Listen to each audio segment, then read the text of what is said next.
요즘은 그냥 텔레비전에서 슬픈 것만 봐도 어떻게 돼요? 눈물이 뚝뚝 떨어져요. 내가 이제 늙어가고 있는 거예요. 이제 내 몸에서 이제 여성 호르몬이 나와갖고 자꾸 감성적으로 되는 거예요. 감성적으로. 반대로 여자들은 몸에서 이제 에스트로겐은 안 나오고 테스토스테론이 나와요. 남성 호르몬이 나와요. 그래갖고 50 넘은 여자들을 보면요, 여자 같은 여자는 하나도 없어요. 깡패 같은 여자들만 그냥 천재 있어요. 깡패 같은 여자.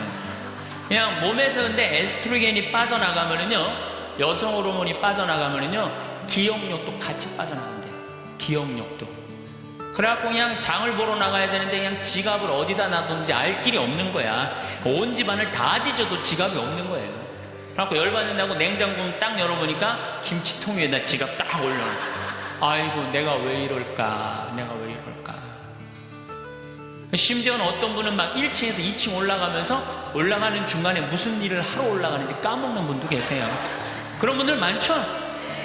더 심각한 분은 어떤 분이냐면 1층하고 2층 중간에 서서 고민하기 시작하는 거예요. 과연 내가 지금 2층에서 내려오고 있는 중이었을까? 1층에서 올라오고 있는 중이었을까? 깜짝깜짝 놀라는 거죠. 심지어는 저는 어떤 분까지 봤느냐면은 핸드폰을 하면서 지금 내가 핸드폰을 찾는데 내 핸드폰 어디 있지? 이러고 있는 사람들도 있어요. 그런 분들도 있어요. 늙어가는 거죠. 늙어가는 건 굉장히 슬픈 거예요. 젊음을 빼앗기는 거, 이런 것들이 자꾸 우리를 슬프게 하죠. 한숨이 나오죠. 더위 아줌마들은요, 40이 넘으면 갑자기 몸에 얼굴이 열이 확 올라왔다가 열이 확 식었다가 그러죠.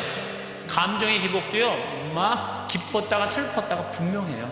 울었다 웃었다가 분명해요. 그러면 자식 붙잡고 네가 인생을 어떻게 살라고 그러냐고 막 울다가 갑자기 그냥 성당 친구가 전화 오면은 언제 그랬냐는 듯이 내가 오늘 신부님을 강의를 들었는데 너무 재밌다고 막 깔깔깔깔거리고 막. 그러면 아들이 딸이 엄마 도대체 왜 그래? 이 소리를 들으면요, 여러분들은 심각하게 늙어가고 있는 거예요. 엄마 도대체 왜 이래? 내가 이제 늙어가는 거죠.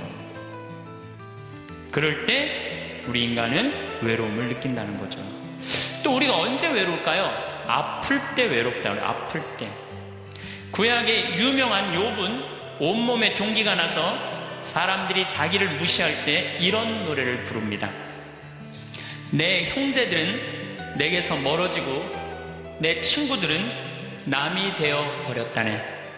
친척과 친지들은 떨어져 나가고 집안 식객들은 나를 잊었으며 계집종들은 나를 낯선 자로 여기니 저들 눈에 나는 이방인이 되었다네. 내 입김은 아내에게 메스껍고 내 몸에 나는 악취를 자식들에게 풍긴다네.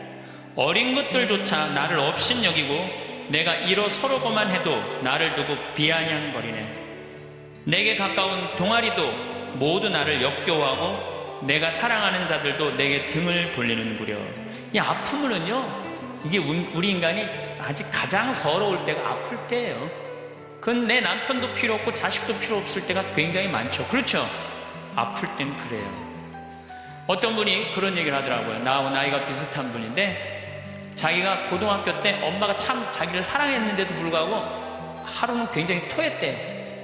근데 밤새 토했는데 엄마가 나 토하는 걸 아는데도 문 한 번 안 열어봤을 때 그렇게 외롭고 쓸쓸하고, 지금도 그 20몇 년 전 그 생각을 하면은 지금도 외롭고 섭섭하다는 거예요. 그러니까 우리가 가장 서러움을 많이 느낄 때, 언제 서러움을 많이, 아플 때, 나한테 무심하게 대할 때 우리가 서러움을 많이 느낀다는 거죠. 영상을 라디오처럼 편하게 틀어놓고 들으셔도 좋습니다. 구독과 좋아요, 알람 설정 꾹 눌러주세요. 황창현 신부님의 행복 특강 지금 바로 시작합니다. 오늘은 외로우십니까? 라는 주제로 강의를 하도록 하겠습니다. 여러분들 외로우세요? 안 외로우세요? 안 외로워요? 안 외로운 분들이 계세요?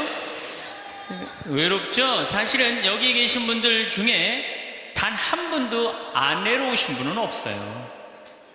아무리 행복한 사람이라도 문득 외로울 때가 있어요. 아무리 행복한 사람이라도.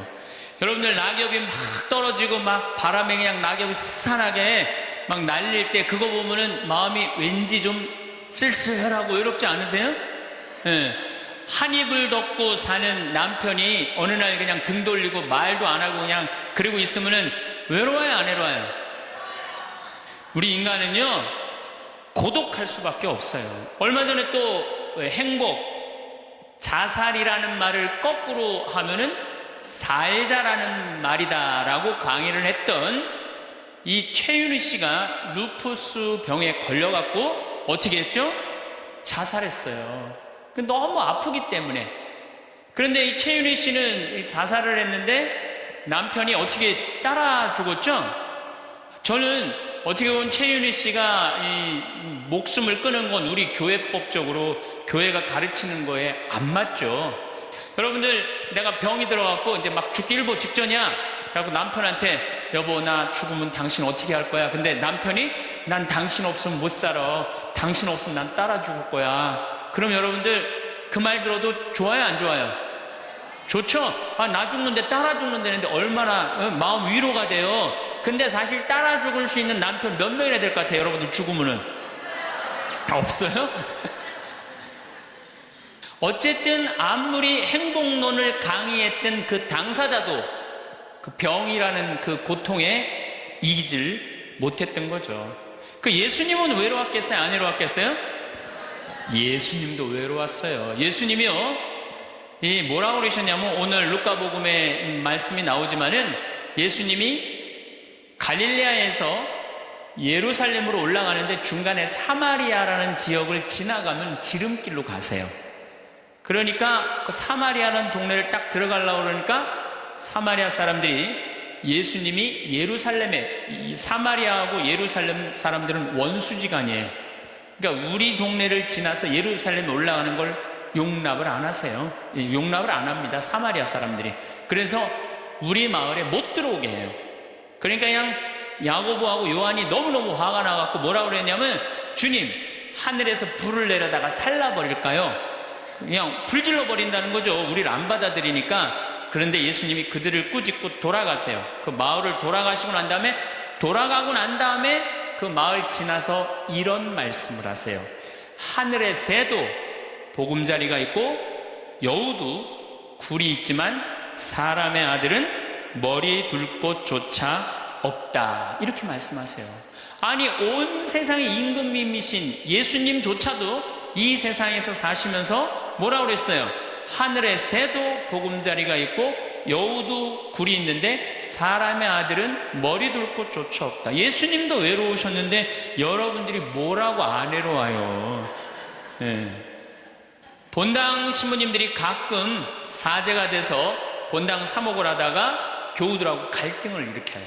갈등을 일으키는데 교우들이 본당 신부님 본당에서 몰아낸다고 주교님한테 막 투서하고 막 연판장 막 돌리고 그럴 때 그 사제는 외로울까, 안 외로울까요? 외롭죠. 왜? 정말로 하느님 나라를 위해서, 하느님의 교회를 위해서, 그 교회의 구성인 교우들을 위해서 장가도 안 가고 말이야, 혼자 독신으로 그 교우들을 위해서 온전히 삶을 봉헌했는데 그 교우들이 자기를 몰아낸다, 자기를 투소한다, 정말로 모든 걸 바쳤는데 그 바친 당사자들이 자기를 미워할 때 사제는 고독할까요, 안 고독할까요?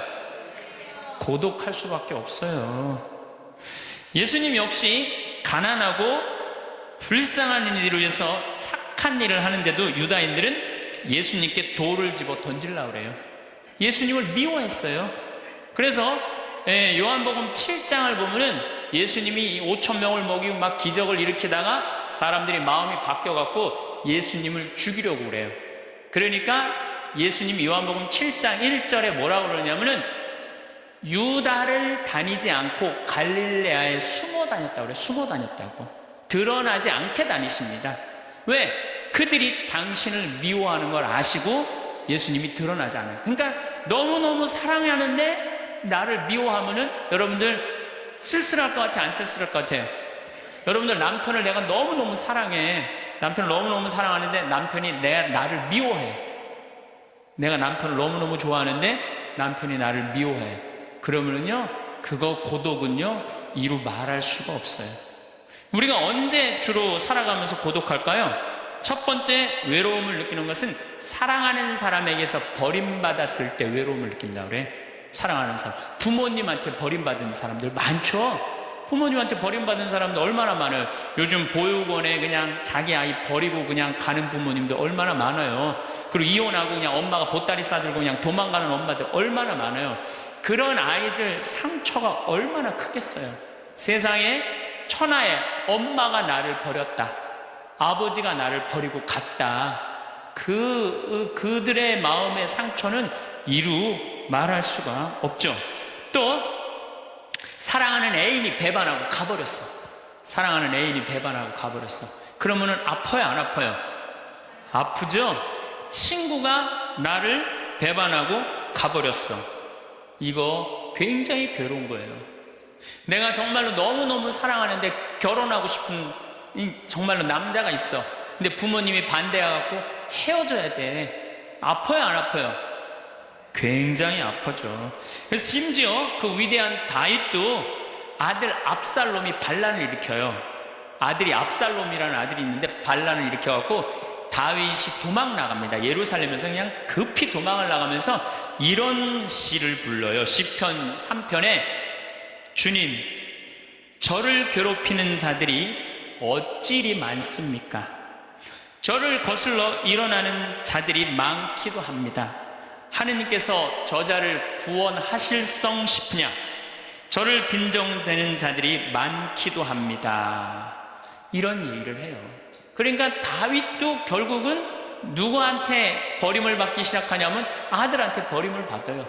그리고 결국은 그 아들은 요압이라는 다윗의 총사령관한테 표창에 맞아 죽고. 그러니까 얼마나 아프겠어요. 인간은 어떤 종류의 인간이든지 이런 아픔 속에서 살아갈 수밖에 없다. 사랑하는 사람을 만날 수 없다는 사실, 숨을 쉴 수조차 힘든 거죠. 이거를 불가에서는 뭐라고 그러냐면 애별리고라고 그래. 애별리고. 사랑하는 사람하고 헤어지는 고통, 이게 가장 큰 고통이라고 그래요. 우리 신학생들 참, 나는 우리 신학생들만 보면은요 너무너무 거룩하고 아름답고 순결해요.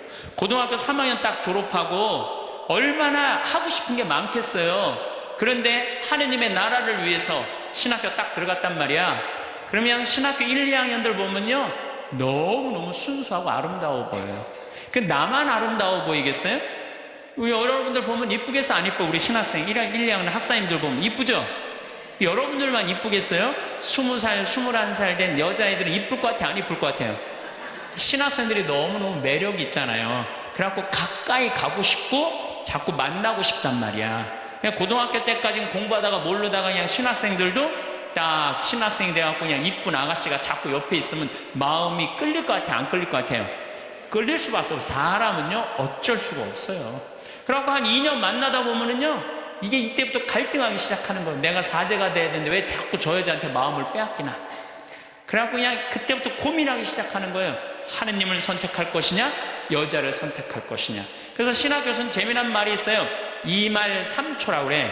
2학년 말 3학년 1학기 3학년 초, 이때가 가장 신학생들이 갈등을 많이 할 때. 그래갖고 이때 여자를 떠나보내면 이제 4학년 5학년 쭉 군대 가면서 이제 사제 길로 가는 거예요. 근데 이때 그냥 이 여자를 따라가면 이제 신학교 나가는 경우가 많죠. 그래갖고 그냥 그 젊은 나이에 그 피 끓는 뜨거운 애정을 끊고 사제가 되니 애별리고의 고통을 안 겪은 사제가 몇 명이나 될 것 같아요. 그냥 서품 때 보면 그냥 누워갖고 그냥 이 깔고 그냥 그 여자 떠나보낸 여자 생각하고 그냥 가슴이 아파서 우는 거예요. 모든 걸 떠나보내야 돼. 인간이 얼마나 이게 힘든 건데요. 그러니까 여러분들 시민님들한테 잘하세요. 괜히 주교님한테 편지 쓰고 그러지 마시고. 예수님은 마지막 날에 제자들이 예수님을 다 버리고 갔어요. 뭐 심지어 어떤 제자는 막 옷까지 그냥 삼배 옷까지 벗어 알몸으로 도망갔어. 그 오로지 예수님은 혼자 남았어요. 그러니까 예수님 외롭겠어요, 안 외롭겠어요?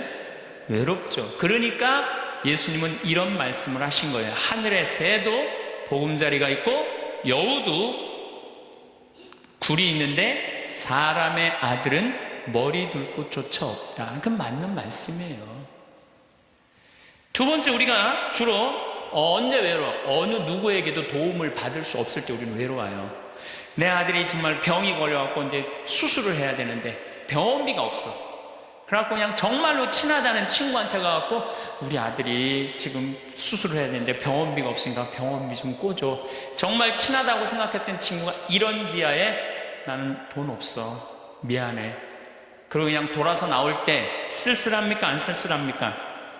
심지어 어머니 뱃속에서 같이 태어난 형제한테 도움을 청했는데도 그 형제가 집을 잡혀갖고 대출이라도 받아서 해줘도 전찬을 판국인데 냉정하게 돈 없다고 거절당할 때 우리 인간은요 그럴 때 세상에 홀로 떨어져 있는 그런 기분을 드는 거예요. 또 언제 외로워요? 내가 40살 이제 45, 46이 돼갖고 애 대학도 들어가야 돼갖고 학비도 지금 등록금도 준비해야 되고 아파트 부금도 부어야 되는데 그냥 직장 상사가 부르더니 해고 통지를 딱 했어. 그럼 이 40대 가장은 얼마나 쓸쓸하겠어요. 갈 데가 아무 데도 없는 거죠.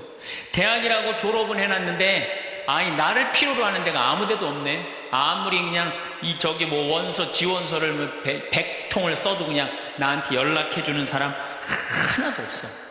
이럴 때 나를 필요로 하는 사람이 아무도 없을 때 우린 외로운 거예요. 더욱이 그냥 더 힘든 사람들은 어떤 사람들이에요? 철거민들. 갈 데는 없고 겨울은 다가오는데 그냥 내가 그냥 집을 다 부셔갖고 쫓겨날 때 그들의 그 외로움은 이건 또 이루 말할 수가 없죠. 그래서 인간으로 살아가는 한 외로울 수밖에 없어요. 그래서 하이데거라는 철학자는 뭐라고 하냐면 인간은 세상에 내던져진 존재라고. 내던져진 존재. 여기 여러분들 중에 태어나고 싶어서 태어나신 분들 계세요? 한 분도 없죠? 내던져진 거예요 세상에. 귀양 내던져질 거면 삼성 이건희 회장님 집에 내던져지든지 아니면 정주영 회장님 집에 내던져지든지 그럼 그냥 팔자라도 편안할 텐데 내던져지고 보니까 그냥 똥구멍이 찢어지게 가난한 집에 그냥 내던져진 거야. 그냥 인생 그냥 피곤한 거죠. 그리고 귀양 태어날 거면은 장동건이나 고소영 씨처럼 얼굴이 잘생기거나 이쁘게라도 태어나면은 얼굴로라도 먹고 사는데 또 가난한 집에 내던져졌는데 얼굴은 또 씹다 뱉은 수제비 같이 생겨버렸네.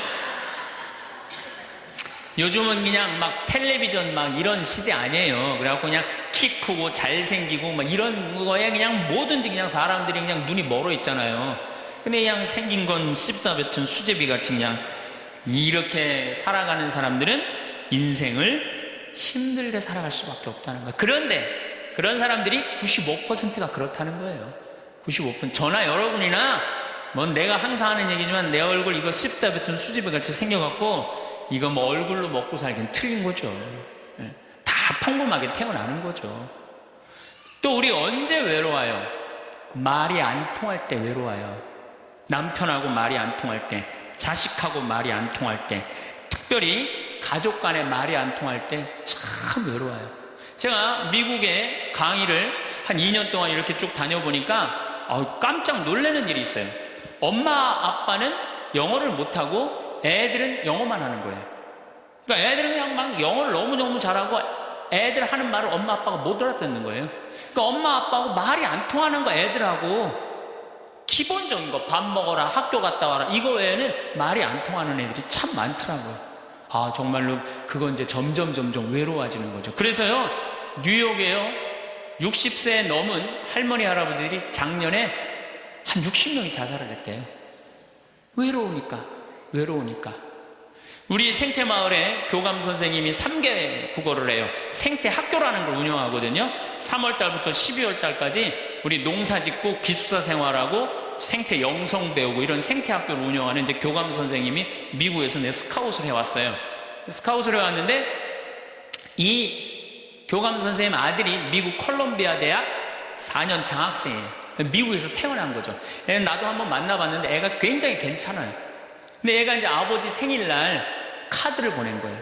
한글을 배워서 삐뚤삐뚤한 글씨를 써갖고 편지를 보냈는데 딱 3줄 보냈어요. 아버지 사랑합니다. 아버지 생일 축하합니다. 그리고 맨 끝에 뭐라고 썼느냐면은 네 아들 윤진이가 이렇게 해서 보냈더라고요. 말이 안 통하는 거지. 말이 안 통하는 거지. 한국에서 보면은 그런데 이게 미국 사회에서만 서로 말이 안 통하는 게 아니야. 한국에서도 퇴근을 했는데 부인이 남편을 투명인간 취급하는 부인들 많아요. 들어오거나 말거나 말도 안 하고 그냥 밥 차려놨으니까 먹으라고 그러고 사람 그냥 투명인간 취급하는 경우 많죠. 그렇죠? 자식들도 집에 와서 엄마 아버지한테 다소곳하게 하지 않고 자기 방에 쑥 들어가고 하루 종일 한 가족이 집에 살면서 5분 이상 대화를 안 한다는 거 아니에요. 이게 말이 안 통하니 이 집이 외롭겠어요, 안 외롭겠어요? 모이면 하루에 있었던 일 얘기하고 서로 그냥 다정하게 대화를 나눠야 되는데 우리가 지금 말이 안 통해 서로. 그 외로울 수밖에 없죠. 또 언제 외로워요? 이게 이제 저하고 여러분들하고 공통적으로 느끼는 거예요. 늙어가는 걸 느낄 때, 내가 뭔가 하나씩 뺏겨가는 걸 느낄 때, 그때 외로워요. 내 젊음이 하나하나 떨어져 가는구나. 제가 굉장히 눈이 좋았어요. 1.5, 어떨 땐 2.0까지 나왔어요. 근데 요즘 핸드폰에 메시지가 오면은 일단은 내가 인상을 써요. 인상을 쓰고 이렇게 멀리 보기 시작해. 안 보이는 거, 글자가. 심지어는 내 동창들은요, 돋보기를 쓰는 동창들도 있어요, 벌써. 그래서 너 왜 돋보기를 쓰냐고 하니까 노안이 와갖고 신문이 안 보이는 거예요. 그 돋보기를 쓰고 있는 동창을 보면요, 슬프더라고요. 늙어가니까. 제가 젊었을 때 몸에 테스토스테론이 흘러 넘쳤어요. 진짜 남자다웠어요. 그래갖고 내가 눈물이라고는 한 방울도 안 흘렸어요. 얼마나 눈물을 안 흘리냐면 고등학교 2학년 때 우리 어머니 아버지가 내가 신학교 들어가기 전까지는 성당에 안 다니셨어요. 근데 이해가 안 됐잖아요. 반대한다고 어머니가 막 약 먹고 자살하고 막 정말로 아버지가 그 막 죽어가는 어머니를 막 끌어안고 저를 보고 뭐라고 그랬느냐면 울면서 제발 신학교 안 간다는 소리 좀 해라. 내가 그랬는데도 눈물 한 방울 안 흘린 놈이에요, 내가. 물론 우리 어머니 아직도 안 돌아가셨어요. 아직도 안 돌아가시긴 했는데.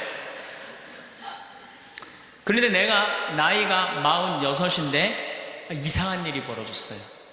내 몸에서 이제 테스토스테론은 안 나오고 남성 호르몬은 안 나오고 에스트로겐, 여성 호르몬이 나오는 모양인 것 같아요.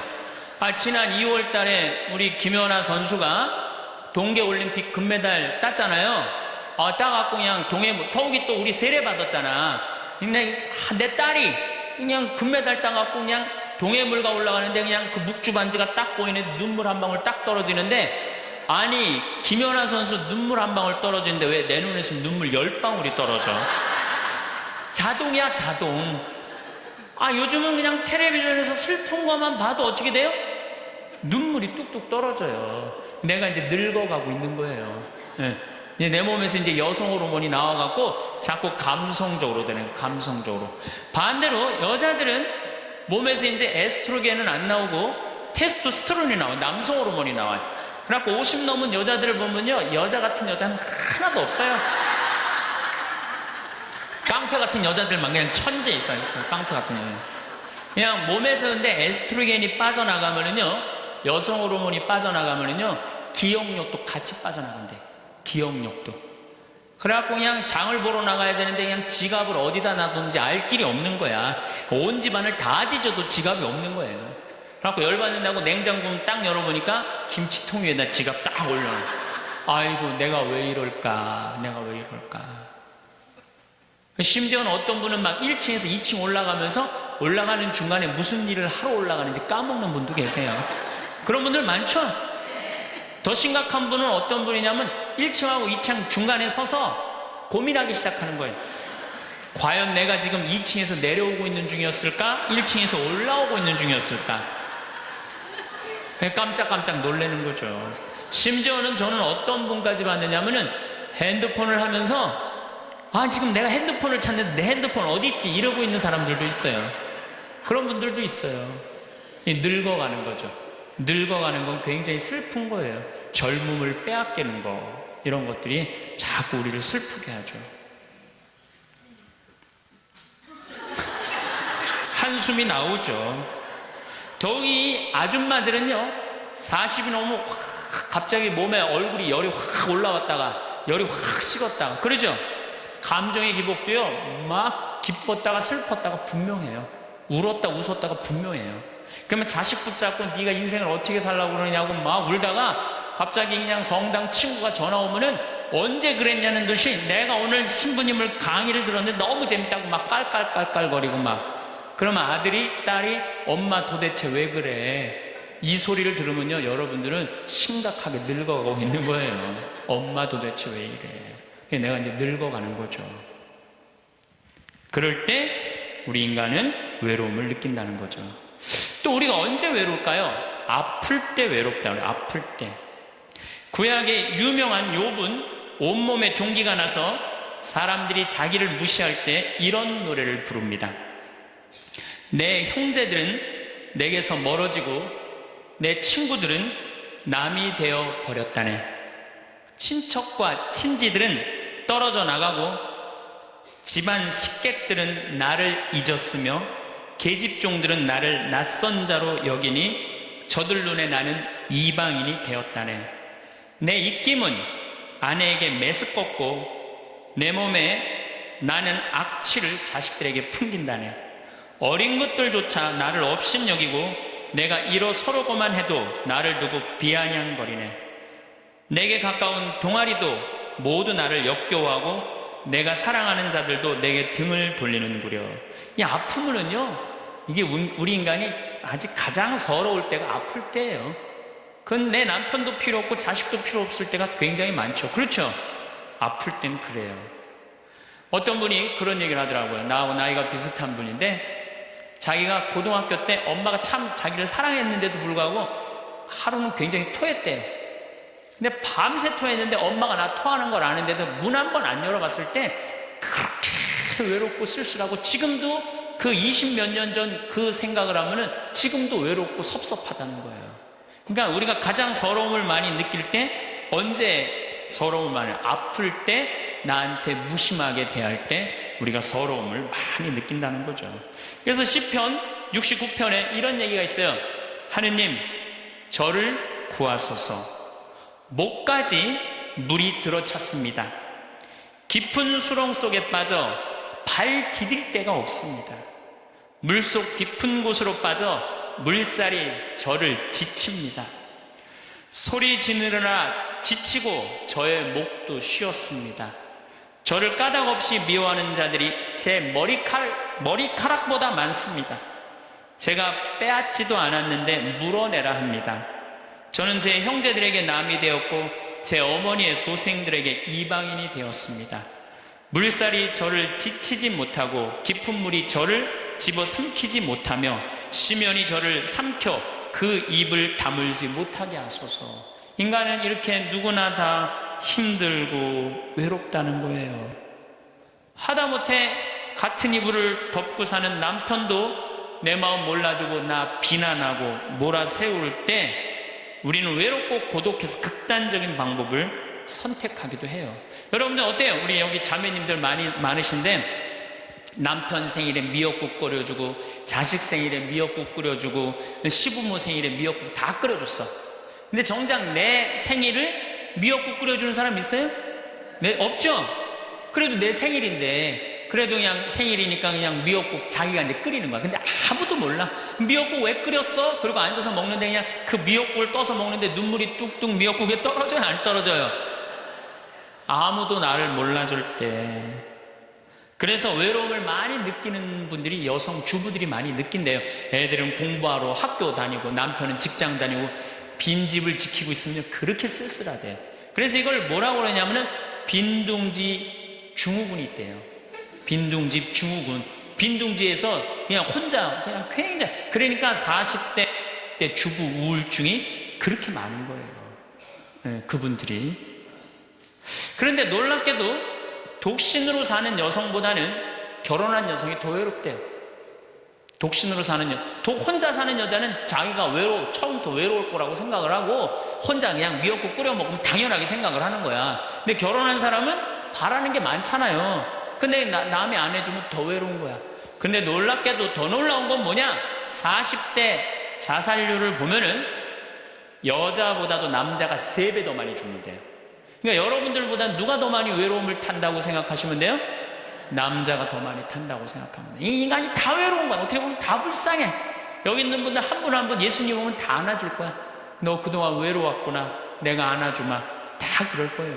여기서는 웃고 있지만 막상 돌아가서 집에 가보면 눈물을 흘리는 분들 많을 거라는 얘기죠. 저는 외로울 것 같아요? 안 외로울 것 같아요? 저도 외로워요. 제가 92년도 철산성당에서 보좌신부, 경기도 광명 철산성당에서 보좌신부를 했는데 한 12월 15일쯤 됐어요. 아이들이 연합고사 본 날이에요.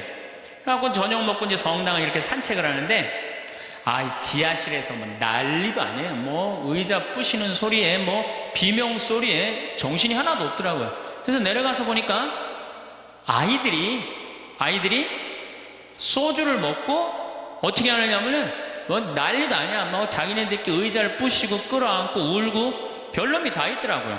별놈이 다 있어갖고 니네들 도대체 왜 그러느냐. 저는 중학교 아이들이 술 먹고 담배 피는 거 내가 본당 신부할 때 나한테 걸려도 난 한 번도 혼낸 적이 없어요. 애들 왜 혼낸 적이 없냐면 내가 중고등학교 때 술 담배 다 했거든. 뭘 혼을 내.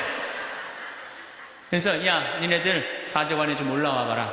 신부님이 혼내지 않고 사제관으로 올라오라고 했고 딱 앉혔어. 한 15명 남자 여자 다 앉아갖고 니네들 도대체 무슨 일 때문에 이렇게 술을 먹고 성당 기물을 부시냐 얘기를 좀 해봐라. 그랬더니 마침 그 아이 중에 한 아이가 엄마 아빠가 이혼을 한 거야. 그냥 자기네들끼리 위로해준다고 마침 시험도 끝나고 소주를 지금이야 18도 19도지만 그땐 24도짜리 소주 아니에요. 그냥 중학교 3학년 애들이 그거 먹고 그냥 필름이 끊어진 거죠. 그래갖고 이제 앉혀갖고 그냥 귀양 나온 얘기니 니네들 인생을 한번 얘기를 해봐라. 이제까지 살아온 거. 그랬더니 애들이 그냥 15년 16년 살아온 인생 그냥 나름대로 그냥 쫙 밤 12시가 넘은 거예요. 그래갖고 오늘은 너무 늦었으니까 니네들 귀양 이렇게 술이 취했으니 집에 가지 말고 신부님 집에서 자라. 사주관에서 15명 다 집으로 전화해라. 만약에 엄마 아빠가 뭐라고 의심을 하면 나를 바꿔줘라. 그래갖고 내가 몇몇은 내 통화를 해갖고 내가 오늘 재울 테니까 걱정하지 말라고. 그리고 애들한테 니네들 술은 이렇게 먹는 게 아니다. 그래갖고 내가 또 꼬냑을 또 한 병 꺼내갖고 한 잔씩 탁 따라주면서 아이들하고 정말로 다정한 얘기를 했어요. 그러니까 아이들이 너무 좋잖아요. 술을 먹었는데 혼을 내기를 하나. 또 신부님이 방에서 재워주지. 자기 얘기 다 들어주지. 그래서 내가 2월 달에 발령을 받아갖고 떠나는데 가지 말라고. 애들이 일주일 동안 우는 거예요. 가지 말라고. 신부님 우리랑 살자고. 그래갖고 내가 발령 받아가는 애들 발령 받아가는 날 30명이 학교를 안 간 거예요. 가지 말라고. 그래갖고 제가 이제 수원으로 이제 발령을 받아갔는데 토요일만 되면은 얘네들이 전철을 타고 내려오는 거예요. 토요일만 되면은 30명이. 그래갖고 한 주, 2주 오다 말겠지. 그런데 애들이 3개월 동안 계속 내려오는 거예요. 나보고 싶다고. 생각해보니까 이렇게 하면 안 되겠더라고. 이렇게 끌고 다니다가는 10년 후에는 한 3,000명 끌고 다니겠더라고요. 그래서 사제는 본당을 떠나면은 인연을 끊어야 되는구나. 그때 깨달았어요. 그 다음 사제가 정말로 사목을 잘할 수 있도록 떠난 본당에 일체 연락하면 안 되고 떠난 본당 사람들하고 어울리면 안 되는구나. 그때 깨달았어요. 그래갖고 제가 이제 평택에서 이제 비전동 성당이라고 5년 초대 본당 신부를 했어요. 초대 본당 신부 했으니 교우들하고 얼마나 친했겠어요. 그 다음에 경기도 광주에서 능평 성당이라고 거기도 또 초대 본당 신부 5년을 했어요. 10년을 본당 신부를 하고 제가 지금 강원도 평창에 이제 갔잖아요. 6년 전에. 평창에 갔는데 내 첫 영명 축일 때 교우들이 신부님 축일 축하한다고 몇 명이나 왔냐면 200명이나 온 거예요. 기분이 너무너무 좋더라고요. 이야, 나를 잊지 않고 이렇게 200명이나 와줬구나. 그렇지만 저는 연락은 안 해, 개인적으로. 근데 둘째에 150명으로 줄어들었어요. 내 축일에. 셋째에는 100명으로 줄어들더라고요. 뭐 계속 연락은 안 하니까 넷째에는 50명으로 줄어들었어요. 작년에는 30명으로 줄어들더니 올해 내 축일에는 17명이 딱 앞에 그냥 쭉 한 줄 앉아 있는데 외롭더라고요.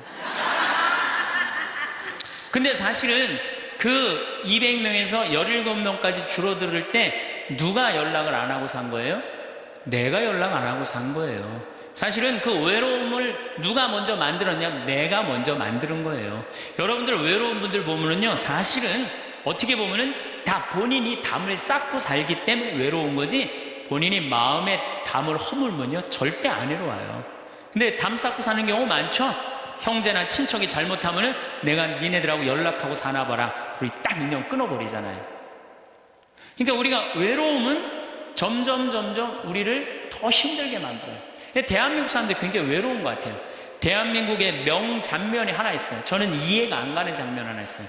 대한민국 사람 참 외롭구나, 대한민국 아줌마들이 외롭구나를 느끼는 장면 하나가 있어요. 그게 뭐냐면 연예인들 군대 갈 때, 아니 연예인들 군대 가는데 왜 아줌마 500명이 따라가? 자기 아들 군대 가는 것도 아닌데.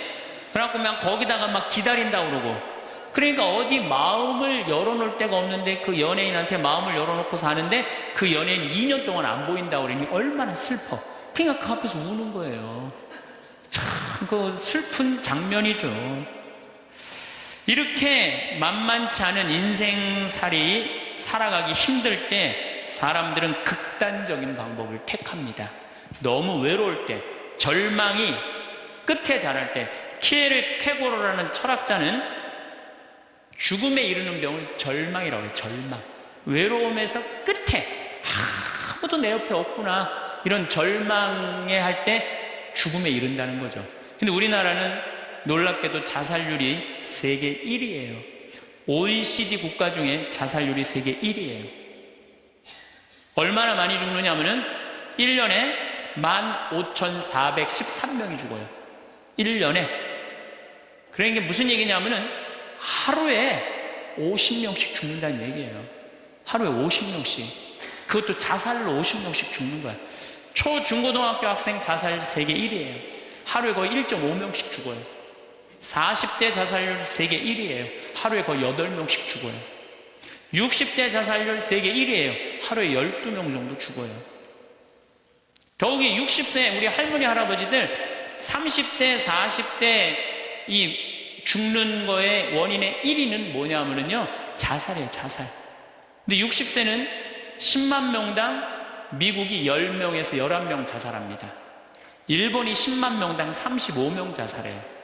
근데 우리나라가 10만 명당 몇 명이 자살하냐면 71명이 자살해요. 그러니까 대한민국의 할머니 할아버지들이 더 외로운. 그러니까 우리나라는 애들도 외롭고 어른들도 외롭고 할머니 할아버지도 외로운 거예요. 그러니까 자살하는 거죠. OECD 경제개발협력기구 국가 중에 자살률이 제일 없는 나라가 어느 나라냐면 그리스라는 나라예요. 이 나라는 몇 명이 자살하느냐면 10만 명당 2.6명이 자살을 해요. 2.6명이. 근데 우리나라는 10만 명당 몇 명이 자살하면 28명이 자살해요. 대한민국이 이게 외로운 병이 너무 센 거예요. 그러니까 10만 명당 28명이나 자살을 하는 거죠. 여러분들 죽는 원인을 보면 1위가 암이야. 암. 1위가 암이고 2위가 뇌질환이야. 뇌질환. 3위가 심장질환이야. 3위가 심장질환. 4위가 뭐냐면 바로 자살이야. 그러니까 자살은 큰 병이라는 거죠. 대한민국을 병들게 하는 큰 병이라는 거죠. 자식한테 버림받고 아내한테 버림받고 사회에서 버림받고 더 이상 사회에서 필요 없다는 생각, 더 이상 이 세상에서 살아갈 이유가 없다고 생각할 때 자살이라는 걸 선택한다는 거죠. 우리가 여러분들 이 죽음이라는 게 얼마나 무서운 거예요. 어떤 사형수가 교수대에 올라가다가 그 교수대에 올라가는 계단이 썩었나 봐요. 그래갖고 계단에 딱 떨어졌어. 미끄러져갖고 떨어지고 한 말 있잖아요. 하마터면 죽을 뻔했다고. 바로 죽기 직전까지 우리 인간은 무슨 끈을 놓지 않아요? 삶의 끈을 놓지 않아요. 그럼에도 불구하고 죽음을 선택한다는 건 그만큼 괴롭다는 거예요. 그러니까 대한민국이 자살이 많다는 이유는 뭐냐면은 누가 잘못 사는 거냐면 우리가 잘못 사는 거예요. 우리 종교인들이 잘못 살아서 그래요. 아니 그런 외로운 사람들 위로가 되려고 예수님이 이 세상에 왔는데 우리가 위로가 안 되는 거죠. 그러니까 그냥 끈이 없다고 생각하니까 그냥 목숨을 끊는 거죠. 얼마 전에 유명 교수님이 왕따 당한다고 목숨을 끊었어요. 또 서울대학 다니는 아이들도 외롭다고 죽는 아이들도 많아요. 그러니까 외로운 거는 못난 사람들도 외로움을 느끼지만 어떤 사람들도 외로움을 느껴요? 잘난 사람들도 외로움을 느껴요. 그래서 사람들은 이래요. 나는 미치도록 외롭다. 죽고 싶을 정도로 외롭다는 말을 해요. 미치도록 외롭다는 말. 여러분들 현대인들이요, 한 번은 60% 정도는 살아가면서 우울증에 걸린대요. 한 번은. 여기 계신 분들 중에 지금 군대 가는 아이들 멘탈 테스트를 해보면요, 한 50% 이상이 한 번은 제정신이 아닌 상태래요. 멘탈 테스트를 해보면. 그러니까 여기 계신 분 두 분 중에 한 분은 지금 제정신이 아닌 거예요. 반은 제정신 아닌 상태로 지금 앉아 있는 거예요. 신부님, 저는 제정신인 것 같은데요. 그분은 완전히 도루신 분이에요.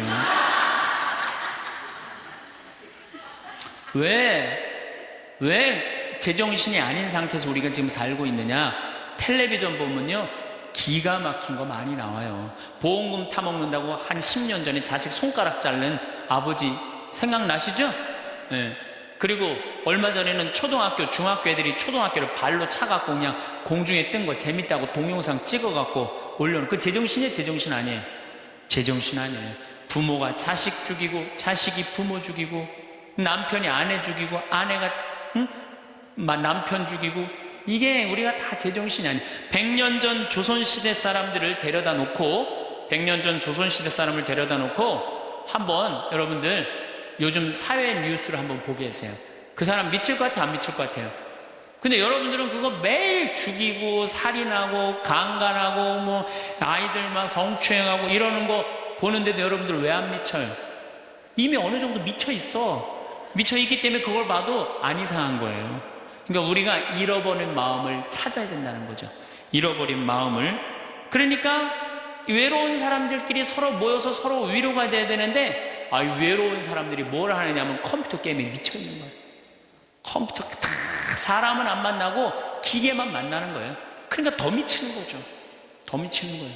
그래서 우리가 이런 외로움을 극복하려고 그러면은 정말로 서로 사랑해야 돼요. 예수님 말씀처럼 우리가 서로 사랑해야 돼요. 서로를 배려해주고 서로를 신경 써주고. 근데 우리는 이게 서로 사랑하고 서로 배려해주는 게 부족한 거죠. 굉장히 이기적으로 사는 거죠. 이기적으로. 그 여러분들은 언제 외로움을 정말로 극단적으로 느끼느냐? 자식한테 기댈 때. 특히 여기 계신 여러분들은 언제 더 많은 외로움을 느끼냐면, 늙어서 자식이 나한테 잘해주겠지, 이런 마음 먹는 분들은요 외로워요. 딸이 나한테 잘해주겠지, 늙어서 나 용돈도 주고 내가 고생해서 키워놨으니까 나 호강시켜주겠지, 이런 생각하는 분들은요 외로울 수밖에 없어요. 자식은요 잘 키워도 소용없고 못 키워도 소용없는 게 자식이에요. 자식은 그저 고등학교 3학년 때까지 키우고 끝나야지, 그 다음 욕심내면요 여러분들 외로울 수밖에 없어요. 그러면은 못 키운 자식이 왜 소용없어요? 그냥 중고등학교 때 속색이는 놈 커서도 속색이에요. 직장도 못 들어가고 그냥 빌빌거리고, 그리고 또 결혼해도 제대로 살지도 못하고 그냥 또 이혼해갖고 그냥 손자 그냥 나한테 맡겨갖고 힘들어. 그러니까 자식은 못 키우는 자식 소용없어요. 그러면은 잘 키우는 자식은 왜 소용없느냐? 잘 키운 건 더 소용없어요. 그냥 좋은, 여기 지금 서울대학 가까이 있잖아요. 며칠 전에도 내가 서울대학 가서 강의를 했는데, 똑똑해. 정말 누가 봐도 잘 키워놨고 잘라놨어. 빛이 번쩍번쩍 나. 서울대학 졸업하고 난 다음에 삼성에 취직을 했어. 그래갖고 아들이 양복을 입고 출근하는데 너무 보기가 좋은 거야. 그렇게 잘 논 아들일수록 더 여우 같은 며느리가 나타나갖고 낚아채 가는 거예요. 더 여우 같은 며느리가 낚아채 가는 거예요. 그럼 낚아채 가면 그날로 끝나는 거예요. 그날로. 그러니까 어차피 자식은 떠나게 돼 있어요. 어차피 자식은 떠나게 돼 있어요. 그러니까 여러분들 이제는 내가 자식한테 내 인생을 기대한다 생각하지 말라는 거예요. 더욱이 여러분들 자식들 정말로 사랑으로 키워요? 태어나갖고 자식들 사랑으로 키워요? 맨날 방에 가둬놓고 공부해라 그러지 않아요? 맨날 공부해라고. 그래서 여러분들 이 생각만 하면 돼. 내가 어렸을 때 자식하고 다정하게 맛있는 거 먹으러 다니고 놀러도 다니고, 그리고 난 다음에 대화도 막 늘 살갑게 하는 엄마는 늙어서 자식이 먹으러도 다니고 놀러도 다니고 대화해줘요. 근데 어렸을 때 그냥 방에만 가둬놓고 매일 그냥 공부만 시키고 학원에 그냥 계속 가둬갖고 공부만 시킨 부모님들은 늙어서 자식이 어떻게 할 것 같아요? 방에 가다 놓고 밥만 먹이는 거, 밥만. 그리고 이제 완전히 이제 늙어갖고 움직이지 못할 때 어떻게? 학원에 그냥 계속 가두듯이 이제는 그냥 양로원에 그냥 가둬갖고 그냥 거기서 살라고 그래. 그냥 자식들한테 공부해라, 공부해라. 그런 부모님들, 이거 심각하게 이거 고민해야 돼요. 그런 분들은 더 외로울 수밖에 없어. 더 외로울 수밖에 없어. 그러니까 보통 이제 초등학교 이제 1학년, 2학년 애들이 막 너무 6, 7살까지는 이쁘다가 초등학교 들어가면 막 공부를 안 하고 그러면요, 애들한테 엄마가 막 폭언을 하기 시작해요. 폭언을 하기 시작해요. 그래갖고 성적표를 받아왔는데 40점, 50점 이렇게 받아오면은 애들한테 그래요. 너 밥이 넘어가냐고, 어? 네가 잠이 오냐고, 너 지금 텔레비 봐야 되느냐고, 어? 그래갖고 그냥 보통 공부 못하는 애들이 성격이 느긋한 애들이 공부 못해요. 내일 시험이라도 걱정 안 하고 느긋하게 있는 애들이 공부 못하는 거예요. 그렇죠? 그럼 그거 보고 있으면 엄마가 불이 나요, 안 나요? 그래서 느긋한 성격 가진 애를 그냥 괴롭히기 시작해요. 욕을 해대는 거야. 초등학교 6년 욕을 한단 말이야. 그럼 애가 6년 지나가면 그냥 성격이 삐뚤어져요. 아, 공부 못해도 우리 아들 착하다, 우리 딸 예쁘다, 우리 아들 성격 좋다. 그러면 6학년 때까지 성격 안 삐뚤어지거든요. 근데 6년 내내 엄마가 욕을 하는 거야. 너 같은 인간이 밥을 내가 너를 놓은 게, 내가 너 놓고 미역국 먹은 게 내가 후회된다, 막 이러니 6년 동안 애가 그냥 삐뚤어지는 거야. 이제 중학교 올라가면 더 삐뚤어지는 거죠. 중학교 올라가면 엄마가 더 극단적으로 아이하고 싸우는 거예요. 그러니까 중학교 되면 애가 엄마랑 같이 있고 싶지 않은 거예요. 그래서 어디 좀 놀러 가자고 그래도 어떻게? 엄마 아빠랑 갔다 오라고. 외로울 수밖에 없는 거죠. 고등학교까지 되면은 완전히 빗나가게 되면 심한 아이들은 어떤 경우도 있느냐면요, 정신질환까지 앓는 아이들도 있어요. 심한 경우는. 그래서 보통 엄마들이 어느 정도로 우리가 정말로 한심하냐 하면은, 이제 자기 아이가 태어나면은 꿈에 부풀어 있는 거예요. 자기 아이가 천재인 줄 아는 거, 천재. 그래갖고 막 엄마, 아빠 그럼 막 천재가 말하는 것 같은 거야. 막 1살, 2살짜리. 그래갖고 내 아들 천재, 내 딸 천재라고 우유를 먹여도 아인슈타인만 먹여요. 천재 먹으라고 아인슈타인 우유만 먹는 거야, 애가 그냥. 그래갖고 그냥 초등학교 들어갔는데, 이놈이 천재인 줄 알았더니 섞어 놓으니까 아인슈타인 정도는 아닌 것 같아. 그래서 우유를 바꿉니다. 서울 우유로 바꾸는 거야, 서울 우유로. 그래서 서울대학은 가라고 서울로 바꾸는 거야. 6년 동안 서울이 죽으라고 먹였어. 근데 중학교 올라갔더니 이게 컴퓨터 게임에 빠지기 시작하네. 그래갖고 그냥 성적이 보니까 이거 뭐 영 아닌 것 같아. 그래서 엄마가 마음을 또 바꿔. 연세 우유로 바꿔. 연세 우유로. 고등학교 들어가 보니까 이건 뭐 진짜 아니야. 그래갖고 그래도 엄마가 포기를 못하고 무슨 우유를 먹이냐면 건국 우유를 먹어요. 건국 우유를. 근데 사실은 이 우유까지는 괜찮아요. 건국 우유까지 서울에 있는 학교에 가면요, 서울대학이에요. 이 지방에 다 가거든요. 고등학교 3학년 때는 이건 건국 우유도 안 될 것 같아. 그래갖고 그냥 최종적으로 정말로 애절한 마음으로 먹이는 우유가 뭔지 아세요? 저지방 우유예요. 저지방 우유. 지방대학은 가지 말아라. 여러분들, 얼마 전에 어떤 아이가 자기는 예술고등학교 가고 싶은데 엄마 아빠가 판검사 되라고 어떻게 애를 괴롭힌 거예요. 그러니까 애가 그냥 불을 질러갖고 엄마 아빠 여동생 할머니까지 다 죽었잖아요. 그러니까 여러분들 자식을 정말로 사랑으로 키우느냐 욕심으로 키우느냐, 이거 반성해야 돼요. 그렇게 애를 힘들게 키우는데 여러분들 노년이 풍요롭겠어요? 사랑이 없는 거예요. 사랑이 정말 안타깝죠. 그래서 우리들이 그 아이들이 자기가 능력이 자꾸 깨져가는 걸 느낄 때 우리는 쓸쓸하고 외롭다는 거죠. 그때 누가 위로가 돼야 돼? 엄마들이 위로가 돼. 우리 아들 괜찮아. 정말 착하고 하느님 찬양하고 하느님 사랑하고 매일매일 성실하면 살면 돼. 오늘은 어느 분의 이야기를 말씀드리겠습니다. 어느 날이었어요. 딱히 특별한 일도 없었는데 괜히 하루 종일 기운이 없더라고요. 아침에 일어나자마자 텔레비전 켜고 밥은 대충 전날 먹다 남은 반찬 꺼내서 먹고 말 한마디 안 하고 하루를 시작했죠. 창밖을 봐도 그저 그런 날씨고 문 밖으로 나가긴 귀찮고 그렇게 또 하루가 흘러가더라고요. 사실 저는 지금도 매일 그 하루를 살고 있어요. 눈 떠서 혼자 밥 먹고 말없이 하루를 보내고 다시 잠자리에 드는 하루요. 그런데 정말 이상한 게 뭔지 아세요? 누군가 옆에 있어도 그렇게 외로울 수가 없더라고요. 우리 나이쯤 되면 그런 말 한 번쯤 해보셨을 거예요. 사람이 옆에 있으면 뭐하냐, 마음이 안 맞으면 더 외롭지? 그게 딱 저였어요. 남편이랑 같이 사는데도 집안의 대화가 끊긴 지 오래고 밥도 따로 먹고 텔레비전도 서로 다른 채널 틀어놓고 보는 게 일상이 되어버렸거든요. 옛날에는 혼자 밥 먹는 사람 보면 불쌍하다는 생각을 했어요. 그런데 요즘은 그런 사람을 보면 괜히 부럽기까지 해요.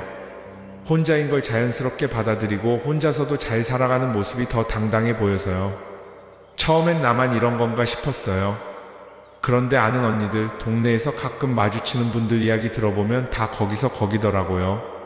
명절 지나고 나면 마음이 허해지고 자식들이 연락이 뜸하면 괜히 심술이 나고 텔레비전에서 가족이 웃으며 밥 먹는 장면이라도 나오면 괜히 눈물이 핑 돌고요.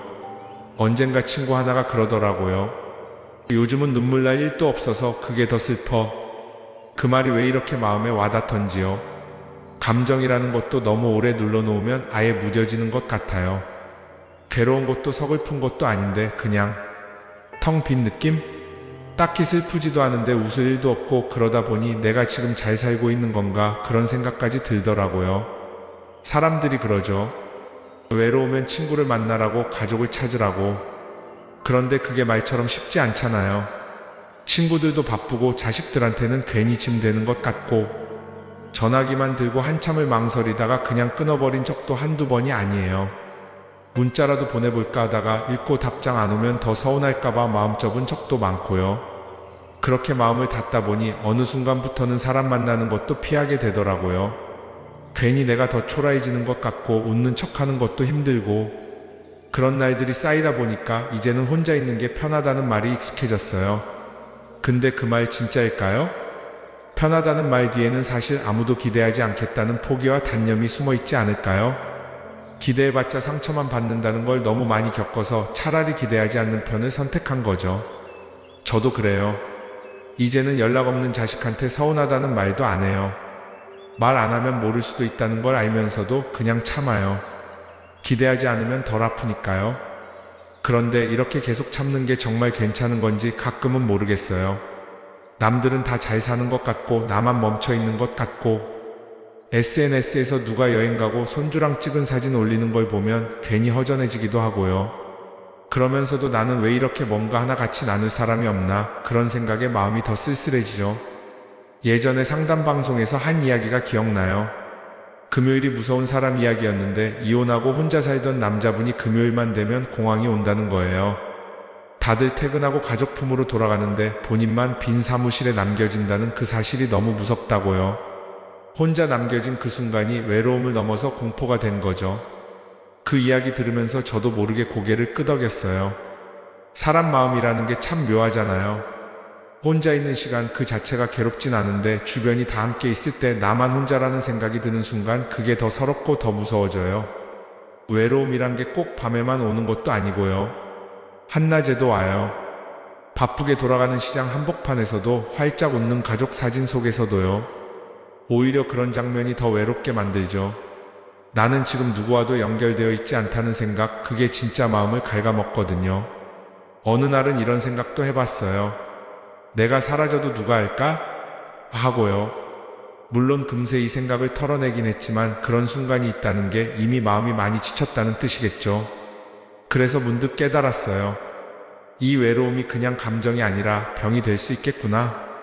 우울증, 불면증, 심지어는 식욕 저하까지 다 외로움에서 시작된다는 말 저는 이제 믿어요.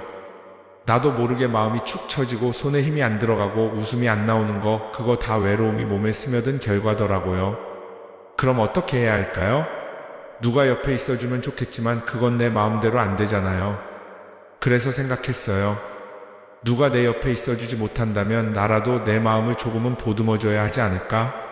예전엔 거울 보는 것도 싫었어요. 내 얼굴이 왜 이렇게 낯설고 초라하게 보이던지.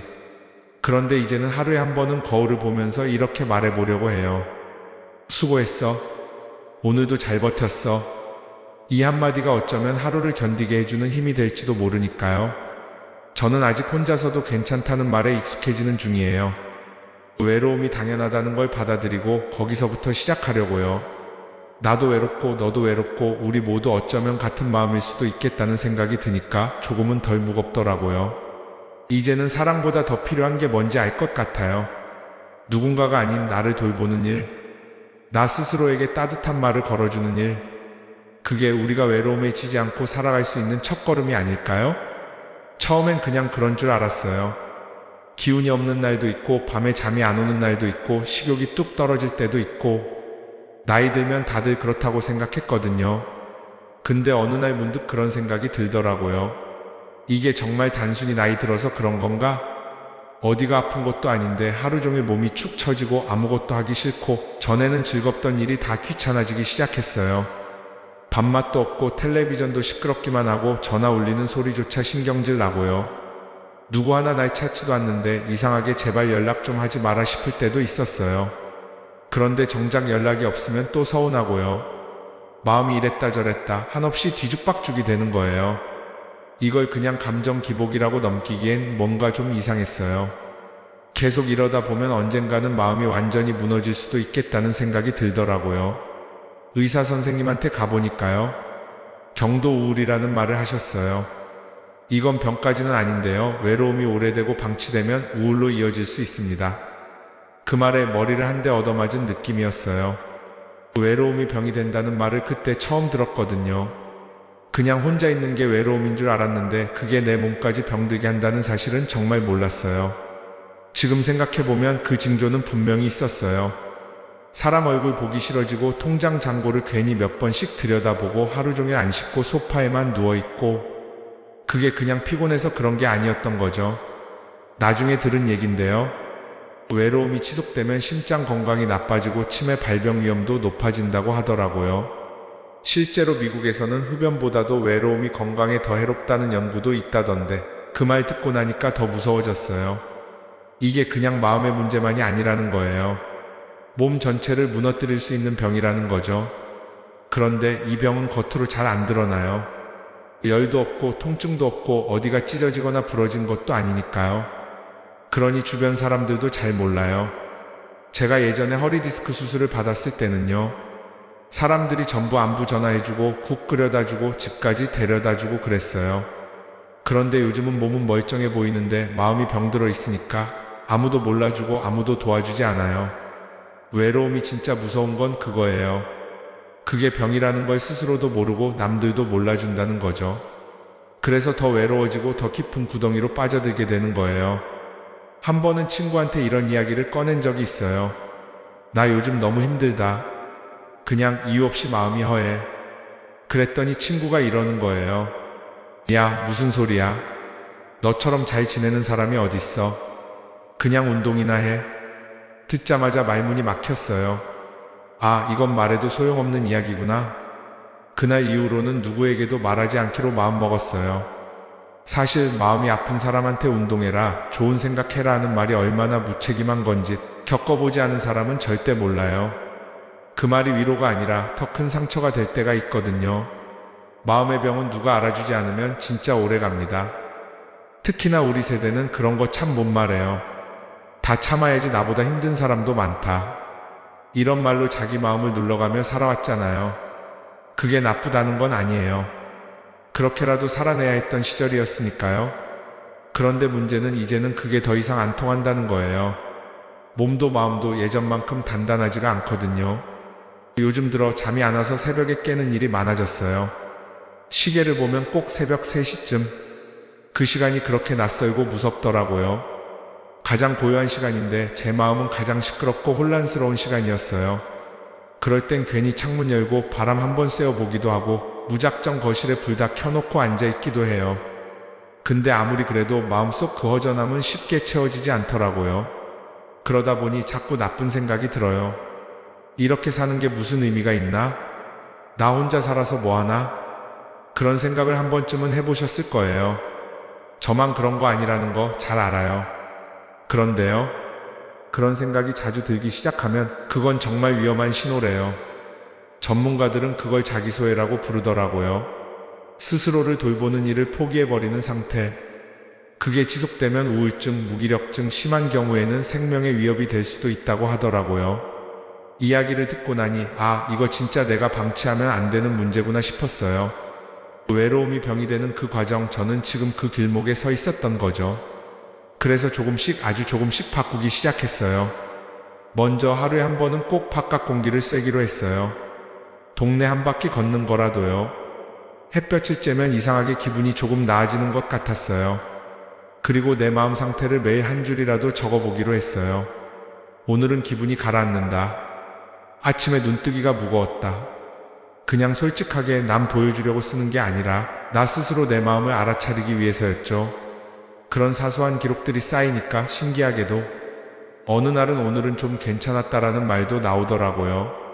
외로움이 병이 될 수 있다는 걸 알게 되면서 그 병을 키우지 않기 위한 노력이 시작된 거예요. 저는 이제 생각해요. 외로움은 누구에게나 올 수 있고 그걸 부끄러워할 필요도 감출 필요도 없다고요. 중요한 건 그 감정에 눌리지만 말고 조금씩이라도 내가 할 수 있는 걸 하나씩 해보는 거예요. 그게 아주 사소한 거라도요.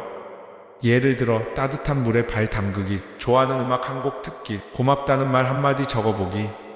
그게 다 외로움에 대한 작은 백신이더라고요.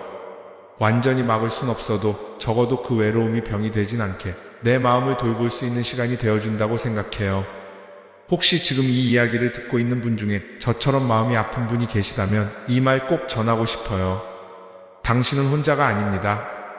그리고 지금 느끼는 그 외로움은 당신이 살아있고 마음이 있다는 증거예요.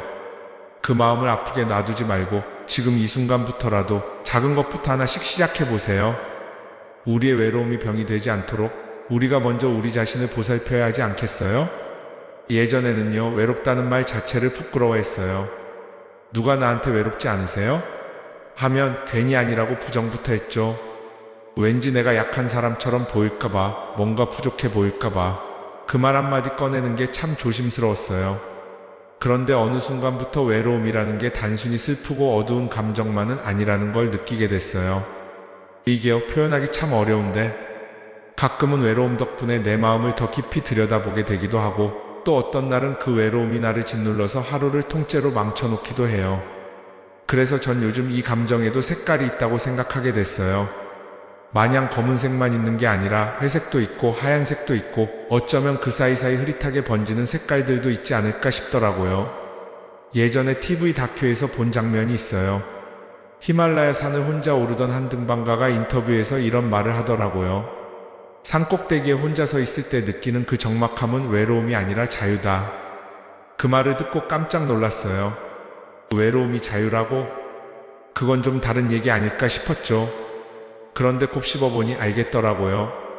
그 순간 그 사람은 혼자였지만 고립된 게 아니라 스스로 선택한 고요를 느낀 거예요. 그게 바로 제가 말하는 하얀 고독이에요. 하얀 고독은요, 말 그대로 맑은 외로움이에요. 마음이 차분하고 세상과 일정한 거리를 두고 나 자신을 바라보게 되는 순간들, 그게 꼭 나쁘진 않아요. 혼자 앉아서 오래된 사진첩을 넘기거나 오랜만에 좋아하던 노래 한 곡 들으며 눈물이 핑 도는 순간 있잖아요. 그럴 땐 외롭다는 말보다 그냥 조용하다는 말이 더 어울리죠. 그런데 또 어떤 날은 그 외로움이 검은 물처럼 마음 구석구석을 다 덮어버리는 날이 있어요.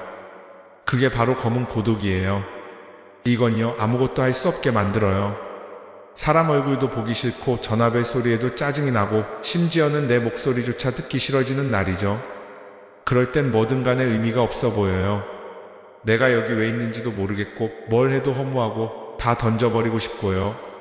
이 검은 고독은요, 특히 상실 이후에 자주 찾아와요. 누군가를 떠나보냈다든지 믿었던 사람에게 실망했다든지 아니면 기대했던 무언가가 무너졌을 때요. 한 번은 이웃 아주머니가 그러시더라고요. 남편분 돌아가시고 나서 주변 사람들은 다 시간이 지나면 괜찮아진다는 말을 했대요. 그 말이 얼마나 미운지 모르겠다고 하셨어요. 시간이 지나면 뭐가 괜찮아지냐고요. 고독은 오히려 더 깊어졌대요. 처음엔 사람들이 찾아오니까 정신이 없어서 슬픔을 덜 느끼지만 그 후가 더 무섭다고요. 아무도 오지 않는 조용한 오후에 창문 너머 햇빛이 너무 눈부셔서 더 쓸쓸하다고요. 그 말 정말 기억에 남아요. 고독은 꼭 어둠에서 오는 게 아니더라고요. 밝은 빛 속에서도 외로움은 더 선명하게 떠오를 수 있어요. 그래서 요즘 저는 이렇게 생각해요. 외로움은 감정이 아니라 경험이라고요. 누구나 겪는 지나가는 시간의 한 조각이죠. 문제는 그걸 어떻게 바라보느냐 그 차이인 것 같아요. 제가 예전에 그랬어요. 외로운 날엔 무조건 사람을 만나려고 했었어요. 어디든 가야 할 것 같고 누굴 붙잡고 얘기해야 할 것 같고. 근데 그럴수록 더 공허해질 때도 있더라고요. 괜히 웃는 척하고 아무렇지 않은 척하고 그렇게 억지로 연결되어 있다는 느낌만 남기고 돌아오면 집에 와서 더 깊은 검은 고독이 몰려오죠. 그래서 이제는요, 고독에도 좋은 날이 있다는 걸 받아들이기로 했어요. 혼자 있다는 건 내가 나를 마주하는 시간이라는 것. 그걸 그냥 흘려보내는 게 아니라 조금은 품어주기로 했어요. 그리고 그걸 하얀 고독으로 만드는 방법도요, 어렵지 않더라고요. 먼저 조용한 음악 하나 틀고요. 차 한 잔 따뜻하게 내려서 천천히 마시고요. 그냥 창밖 바라보는 시간, 아무것도 하지 않고 앉아있는 그 시간을 허락해보는 거죠. 처음엔 어색해요. 뭔가 해야 할 것 같고 내가 지금 너무 한가하게 사는 건 아닌가 싶기도 하고요. 근데 그게 익숙해지면 마음이 가라앉아요. 놀랍게도 내 안에 복잡했던 생각들이 정리되기 시작하거든요. 누가 뭘 하지 않아도 내가 나에게 괜찮다는 말을 속으로 건네게 돼요. 물론 검은 고독이 찾아오는 날도 여전히 있어요. 그건 어쩔 수 없어요. 인생이 항상 맑기만 하진 않으니까요. 근데 하얀 고독을 조금씩 익히다 보면 그 검은 고독 속에서조차 숨쉴 공간 하나는 만들어낼 수 있게 되더라고요. 그러니까 외로움이 무조건 나쁜 것도 아니고 피해야만 하는 것도 아니라는 걸 이제는 알 것 같아요. 오히려 외로움을 통해서 내가 나를 더 이해하게 되는 순간이 많아져요. 남의 말에 너무 휘둘리지 않고 내가 진짜 원하는 게 뭔지, 어떤 게 날 편하게 하는지 그걸 알아가는 시간이 외로움이라는 이름으로 찾아오는 거예요. 그래서 저는 요즘 외롭다고 느끼는 순간이 오면 이렇게 말해요. 아, 또 나를 만날 시간이 왔구나. 그렇게 말하면서 스스로를 다독여요. 이런 얘기 들으면요, 그런 소리 할 여유 있는 사람이나 저런 말하지 하실 수도 있어요. 근데 정말이에요. 이건 돈이 드는 것도 기술이 필요한 것도 아니에요. 단지 내 마음의 시선을 바꾸는 거예요. 외로움을 마냥 검게 보지 않고 그 안에 숨은 흰빛도 찾아보는 연습? 그게 되면 조금은 덜 힘들어요. 외로움이 찾아와도 덜 두렵고 오히려 그 시간조차 나를 위한 틈이 되어줄 수 있거든요. 아직도 외로움은 어렵고 가끔은 무서워요. 그렇지만 이제는 외로움이 왔다고 해서 무조건 피하려 하진 않아요. 이 감정에도 색깔이 있다는 걸 알게 됐으니까요. 그리고 그 색깔은 내가 어떻게 바라보느냐에 따라 달라질 수 있다는 것도요. 지금 이 말을 듣고 계신 분들도 혹시 외로움 속에 계시다면 그 감정을 꼭 쫓아내려고만 하지 마세요. 어쩌면 그 외로움이 당신의 가장 깊은 곳에서 조용히 들려오는 자신의 목소리일지도 모르니까요. 처음엔 몰랐어요. 그 작은 행동 하나가 내 하루를 이렇게 바꿔놓을 줄은요. 그날도 그냥 그랬죠. 평소랑 다를 거 없는 아침이었어요. 늦게 일어나서 물 한 잔 마시고 대충 얼굴 씻고 집안을 빙글빙글 맴돌다가 소파에 털썩 앉았죠. 그런데 그날따라 이상하게 숨이 막히더라고요. 답답하고 이유 없이 눈물이 났어요. 가슴이 꽉 막힌 것처럼 무겁고 어딘가에 기대고 싶은데 기대할 곳이 없었어요. 그때였어요. 뭘 하나라도 해보자. 가만히 있지 말고. 그렇게 무작정 손에 종이 한 장을 들고 볼펜을 집었죠. 그리고 딱 한 줄만 썼어요. 오늘 너무 외롭다. 그게 시작이었어요. 처음엔 눈물 젖은 글씨로 하루를 적기 시작했는데 며칠 지나니까 이상하게 그 짧은 기록들이 내 마음을 조금씩 다독여주더라고요. 누구에게 보여주는 글도 아니고 오직 나만 아는 말들인데 그 말들이 나를 살려냈어요. 우린 늘 뭔가 큰 걸 해야 한다고 생각하잖아요. 운동을 시작해야 하고 취미를 만들어야 하고 누군가를 만나야 하고. 근데 그게 쉽지가 않아요. 오히려 작고 사소한 걸로 시작하면 훨씬 마음이 덜 부담스럽고 그 작은 반복이 쌓이면서 어느새 마음속에 따뜻한 온기가 생기더라고요. 그래서 저는요, 지금도 매일 3가지 작은 습관을 지키고 있어요. 별거 아니에요. 그냥 나를 챙기는 작은 동작들인데 그게 하루의 방향을 바꾸더라고요. 첫 번째는 아침마다 나만의 주문을 외우는 거예요. 처음엔 좀 민망했어요. 이 나이에 무슨 주문이냐 싶었죠. 근데 이게 꽤 효과가 있어요. 제가 외우는 말은 이거예요. 나는 오늘도 잘 버틸 수 있어. 이 한 줄을 눈 감고 5번 입으로 작게 말해요. 그 순간 마음이 조금 정리되더라고요. 복잡했던 생각들이 잠깐 멈추고 어디선가 용기가 하나 딱 올라오는 느낌이에요. 이걸 마음의 닻이라고 생각하면 돼요. 요동치는 마음을 붙잡아주는 말, 그게 하루의 방향을 정해줘요. 두 번째는 손으로 하는 취미 하나를 만들었어요. 집 근처 문화센터에서 공예 수업이 있길래 무작정 등록했어요.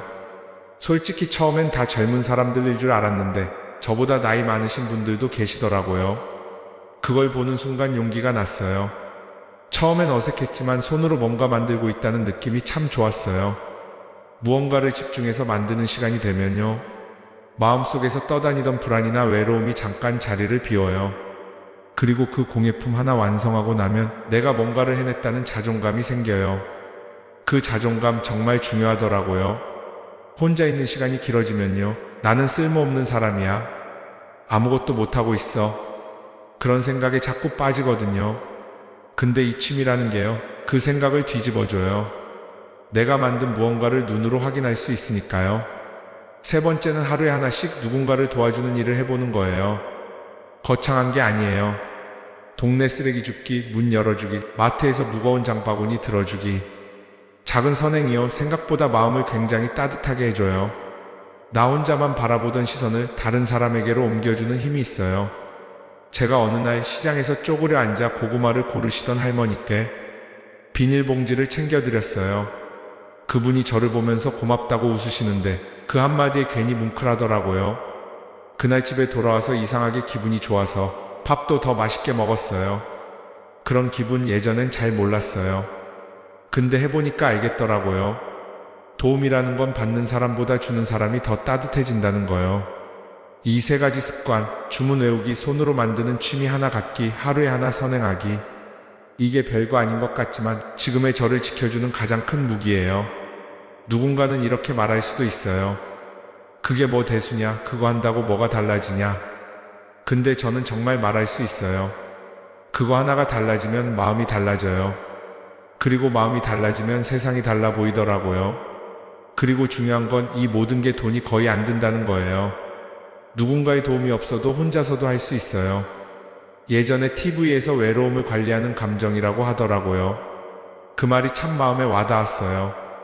외로움을 없앨 수는 없지만 관리할 수는 있다. 그게 바로 습관이라는 걸 이제야 알게 된 거예요. 혹시 지금 듣고 계신 분 중에도 하루가 너무 길고 마음이 너무 지치고 아무것도 하고 싶지 않은 분이 있다면 이 말을 전해드리고 싶어요. 큰 거 하지 마세요. 작고 사소한 거 하나만 정하세요. 그걸 매일 반복하세요. 반복이 쌓이면 어느 날 갑자기 예전보다 덜 외롭네 하는 순간이 옵니다. 정말이에요.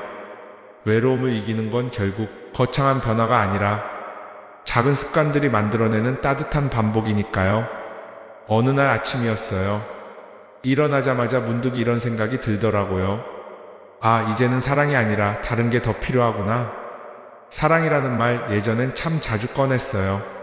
젊었을 땐 누군가를 좋아하면 다 사랑이라고 생각했고 자식들을 보며도 친구와의 정을 나누며도 이게 사랑이겠지 하며 살았던 것 같아요. 그런데 시간이 흐르고 사람들이 하나둘 멀어지고 관계라는 게 다 제각기 멀어져 가면서 문득 그런 생각이 든 거예요. 사랑만으로는 이 외로움을 채울 수가 없구나. 아무리 누군가 옆에 있어도 내 마음이 돌봐지지 않으면 그 관계는 더 깊은 외로움으로 이어지더라고요. 사람들은 쉽게 말하잖아요. 사랑이 있으면 괜찮아. 가족이 최고야. 그런데요, 저는 감히 말할 수 있어요. 사랑도 때로는 버거워요. 기대가 크면 실망도 크고 서운함도 크고 그게 쌓이면 결국 더 깊은 고립으로 이어지더라고요.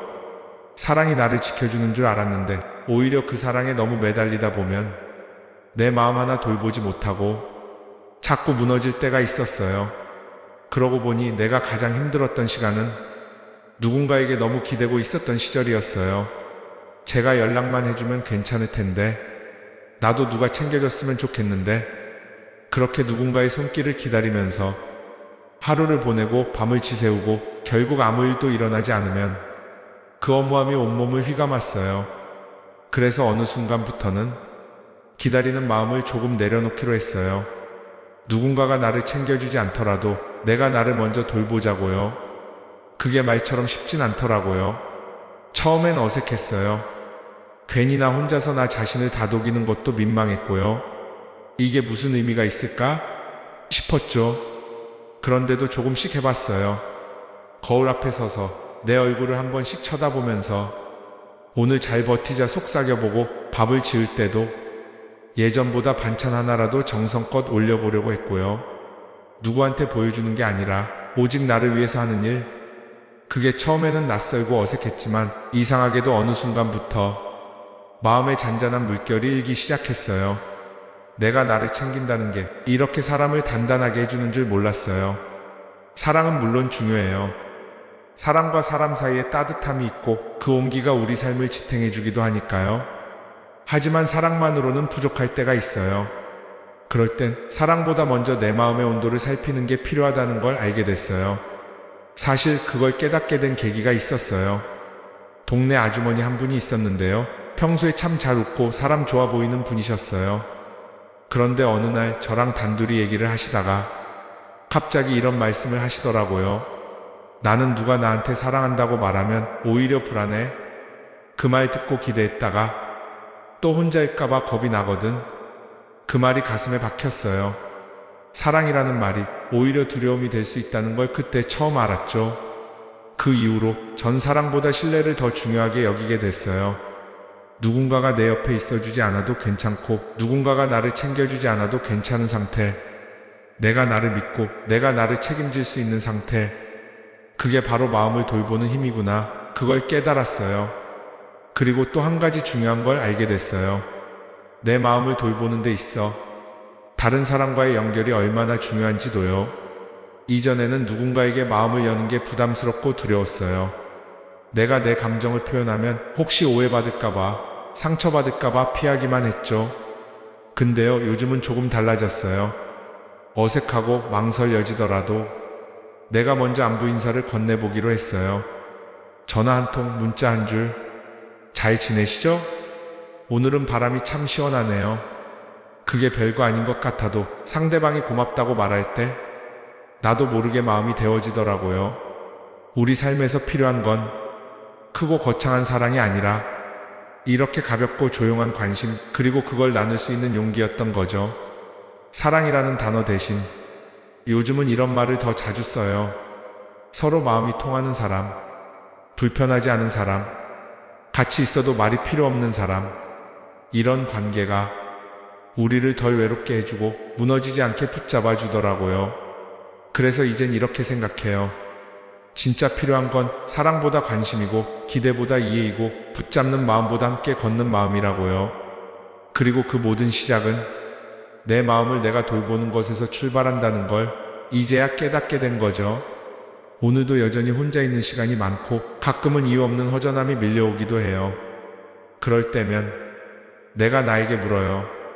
지금 뭐가 제일 필요하니? 어디가 불편하니? 그리고 그 대답을 조용히 들어줘요. 그게 내가 나에게 줄 수 있는 가장 따뜻한 위로라는 걸 알게 되었거든요. 이렇게 마음을 들여다보는 일, 그게 곧 외로움을 견디는 힘이 되고 우리 삶의 균형을 지켜주는 가장 소중한 버팀목이 돼요. 사랑보다 중요한 건 바로 이 마음을 돌보는 힘이에요. 내가 나를 포기하지 않는 것, 내 마음을 가장 먼저 이해해주는 사람이 나 자신이 되는 것, 그게 바로 우리가 외로움 속에서도 무너지지 않고 하루하루를 잘 살아갈 수 있는 진짜 힘 아닐까요? 오늘 황창현 신부님 명품 강론 한 번 더 들으시면 새로운 의미를 찾으실 수 있습니다. 반복 재생하겠습니다. 오늘은 외로우십니까? 라는 주제로 강의를 하도록 하겠습니다. 여러분들 외로우세요? 안 외로우세요? 안 외로워요? 안 외로운 분들이 계세요? 외롭죠? 사실은 여기 계신 분들 중에 단 한 분도 안 외로우신 분은 없어요. 예, 아무리 행복한 사람이라도 문득 외로울 때가 있어요. 아무리 행복한 사람이라도.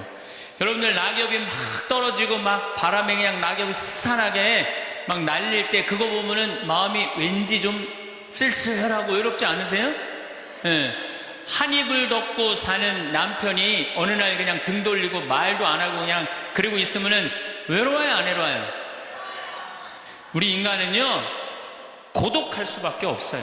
얼마 전에 또 행복, 자살이라는 말을 거꾸로 하면은 살자라는 말이다라고 강의를 했던 이 최윤희 씨가 루푸스 병에 걸려갖고 어떻게 했죠? 자살했어요. 너무 아프기 때문에. 그런데 이 최윤희 씨는 자살을 했는데 남편이 어떻게 따라 죽었죠? 저는 어떻게 보면 최윤희 씨가 이 목숨을 끊은 건 우리 교회법적으로 교회가 가르치는 거에 안 맞죠. 여러분들, 내가 병이 들어갖고 이제 막 죽기 일보 직전이야. 그래갖고 남편한테 여보 나 죽으면 당신 어떻게 할 거야? 근데 남편이 난 당신 없으면 못 살아. 당신 없으면 난 따라 죽을 거야. 그럼 여러분들 그 말 들어도 좋아요 안 좋아요? 좋죠? 나 죽는데 따라 죽는다는데 얼마나 마음 위로가 돼요. 근데 사실 따라 죽을 수 있는 남편 몇 명이나 될 것 같아요? 여러분들 죽으면은 없어요? 어쨌든 아무리 행복론을 강의했던 그 당사자도 그 병이라는 그 고통에 이기질 못했던 거죠. 그 예수님은 외로웠겠어요? 안 외로웠겠어요? 예수님도 외로웠어요. 예수님이요, 이 뭐라고 그러셨냐면, 오늘 루카복음에 말씀이 나오지만은 예수님이 갈릴레아에서 예루살렘으로 올라가는데 중간에 사마리아라는 지역을 지나가면 지름길로 가세요. 그러니까 그 사마리아라는 동네를 딱 들어가려고 그러니까 사마리아 사람들이 예수님이 예루살렘에, 이 사마리아하고 예루살렘 사람들은 원수지간이에요. 그러니까 우리 동네를 지나서 예루살렘에 올라가는 걸 용납을 안 하세요. 용납을 안 합니다, 사마리아 사람들이. 그래서 우리 마을에 못 들어오게 해요. 그러니까 그냥 야고보하고 요한이 너무너무 화가 나갖고 뭐라고 그랬냐면, 주님, 하늘에서 불을 내려다가 살라버릴까요? 그냥 불질러 버린다는 거죠. 우리를 안 받아들이니까. 그런데 예수님이 그들을 꾸짖고 돌아가세요. 그 마을을 돌아가시고 난 다음에 그 마을 지나서 이런 말씀을 하세요. 하늘의 새도 보금자리가 있고 여우도 굴이 있지만 사람의 아들은 머리 둘 곳조차 없다. 이렇게 말씀하세요. 아니, 온 세상의 임금님이신 예수님조차도 이 세상에서 사시면서 뭐라고 그랬어요? 하늘의 새도 보금자리가 있고 여우도 굴이 있는데 사람의 아들은 머리 둘 곳조차 없다. 예수님도 외로우셨는데 여러분들이 뭐라고 안 외로워요? 네. 본당 신부님들이 가끔 사제가 돼서 본당 사목을 하다가 교우들하고 갈등을 일으켜요. 갈등을 일으키는데 교우들이 본당 신부님 본당에서 몰아낸다고 주교님한테 막 투서하고 막 연판장 막 돌리고 그럴 때 그 사제는 외로울까 안 외로울까요? 외롭죠. 왜? 정말로 하느님 나라를 위해서, 하느님의 교회를 위해서, 그 교회의 구성인 교우들을 위해서 장가도 안 가고 말이야, 혼자 독신으로 그 교우들을 위해서 온전히 삶을 봉헌했는데 그 교우들이 자기를 몰아낸다, 자기를 투소한다, 정말로 모든 걸 바쳤는데 그 바친 당사자들이 자기를 미워할 때 사제는 고독할까요? 안 고독할까요? 고독할 수밖에 없어요. 예수님 역시 가난하고 불쌍한 이들을 위해서 착한 일을 하는데도 유다인들은 예수님께 돌을 집어 던지려고 그래요. 예수님을 미워했어요. 그래서 요한복음 7장을 보면은 예수님이 5,000명을 먹이고 막 기적을 일으키다가 사람들이 마음이 바뀌어갖고 예수님을 죽이려고 그래요. 그러니까 예수님이 요한복음 7장 1절에 뭐라고 그러냐면은 유다를 다니지 않고 갈릴레아에 숨어 다녔다고 그래요. 숨어 다녔다고. 드러나지 않게 다니십니다. 왜? 그들이 당신을 미워하는 걸 아시고 예수님이 드러나지 않아요. 그러니까 너무너무 사랑하는데 나를 미워하면은 여러분들 쓸쓸할 것 같아요? 안 쓸쓸할 것 같아요? 여러분들 남편을 내가 너무너무 사랑해. 남편을 너무너무 사랑하는데 남편이 나를 미워해. 내가 남편을 너무너무 좋아하는데 남편이 나를 미워해. 그러면은요, 그거 고독은요, 이루 말할 수가 없어요. 우리가 언제 주로 살아가면서 고독할까요? 첫 번째 외로움을 느끼는 것은 사랑하는 사람에게서 버림받았을 때 외로움을 느낀다고 그래. 사랑하는 사람. 부모님한테 버림받은 사람들 많죠? 부모님한테 버림받은 사람도 얼마나 많아요. 요즘 보육원에 그냥 자기 아이 버리고 그냥 가는 부모님들 얼마나 많아요. 그리고 이혼하고 그냥 엄마가 보따리 싸들고 그냥 도망가는 엄마들 얼마나 많아요. 그런 아이들 상처가 얼마나 크겠어요. 세상에 천하에 엄마가 나를 버렸다, 아버지가 나를 버리고 갔다, 그들의 마음의 상처는 이루 말할 수가 없죠. 또 사랑하는 애인이 배반하고 가버렸어. 사랑하는 애인이 배반하고 가버렸어. 그러면은 아파요, 안 아파요? 아프죠? 친구가 나를 배반하고 가버렸어. 이거 굉장히 괴로운 거예요. 내가 정말로 너무너무 사랑하는데 결혼하고 싶은 정말로 남자가 있어. 근데 부모님이 반대해갖고 헤어져야 돼. 아파요, 안 아파요? 굉장히 아파죠. 그래서 심지어 그 위대한 다윗도 아들 압살롬이 반란을 일으켜요. 아들이 압살롬이라는 아들이 있는데 반란을 일으켜갖고 다윗이 도망 나갑니다. 예루살렘에서 그냥 급히 도망을 나가면서 이런 시를 불러요. 시편 3편에 주님, 저를 괴롭히는 자들이 어찌리 많습니까? 저를 거슬러 일어나는 자들이 많기도 합니다. 하느님께서 저자를 구원하실성 싶으냐? 저를 빈정대는 자들이 많기도 합니다. 이런 얘기를 해요. 그러니까 다윗도 결국은 누구한테 버림을 받기 시작하냐면 아들한테 버림을 받아요. 그리고 결국은 그 아들은 요압이라는 다윗의 총사령관한테 표창에 맞아 죽고. 그러니까 얼마나 아프겠어요. 인간은 어떤 종류의 인간이든지 이런 아픔 속에서 살아갈 수밖에 없다. 사랑하는 사람을 만날 수 없다는 사실, 숨을 쉴 수조차 힘든 거죠. 이거를 불가에서는 뭐라 그러냐면 애별리고라고 그래. 애별리고. 사랑하는 사람하고 헤어지는 고통. 이게 가장 큰 고통이라고 그래요. 우리 신학생들, 참 나는 우리 신학생들만 보면은요, 너무너무 거룩하고 아름답고 순결해요. 고등학교 3학년 딱 졸업하고 얼마나 하고 싶은 게 많겠어요. 그런데 하느님의 나라를 위해서 신학교 딱 들어갔단 말이야. 그러면 신학교 1, 2학년들 보면요, 너무너무 순수하고 아름다워 보여요. 그 나만 아름다워 보이겠어요? 우리 여러분들 보면 이쁘겠어, 안 이뻐? 우리 신학생 1, 2학년 학사님들 보면 이쁘죠? 여러분들만 이쁘겠어요? 20살, 21살 된 여자애들은 이쁠 것 같아, 안 이쁠 것 같아요? 신학생들이 너무너무 매력이 있잖아요. 그래갖고 가까이 가고 싶고 자꾸 만나고 싶단 말이야. 그냥 고등학교 때까지는 공부하다가 모르다가 그냥 신학생들도 딱 신학생이 돼갖고 그냥 이쁜 아가씨가 자꾸 옆에 있으면 마음이 끌릴 것 같아요, 안 끌릴 것 같아요? 끌릴 수밖에 없어요. 사람은요, 어쩔 수가 없어요. 그래갖고 한 2년 만나다 보면은요, 이게 이때부터 갈등하기 시작하는 거예요. 내가 사제가 돼야 되는데 왜 자꾸 저 여자한테 마음을 빼앗기나. 그래갖고 그냥 그때부터 고민하기 시작하는 거예요. 하느님을 선택할 것이냐, 여자를 선택할 것이냐. 그래서 신학교에서는 재미난 말이 있어요. 2말 3초라고 그래.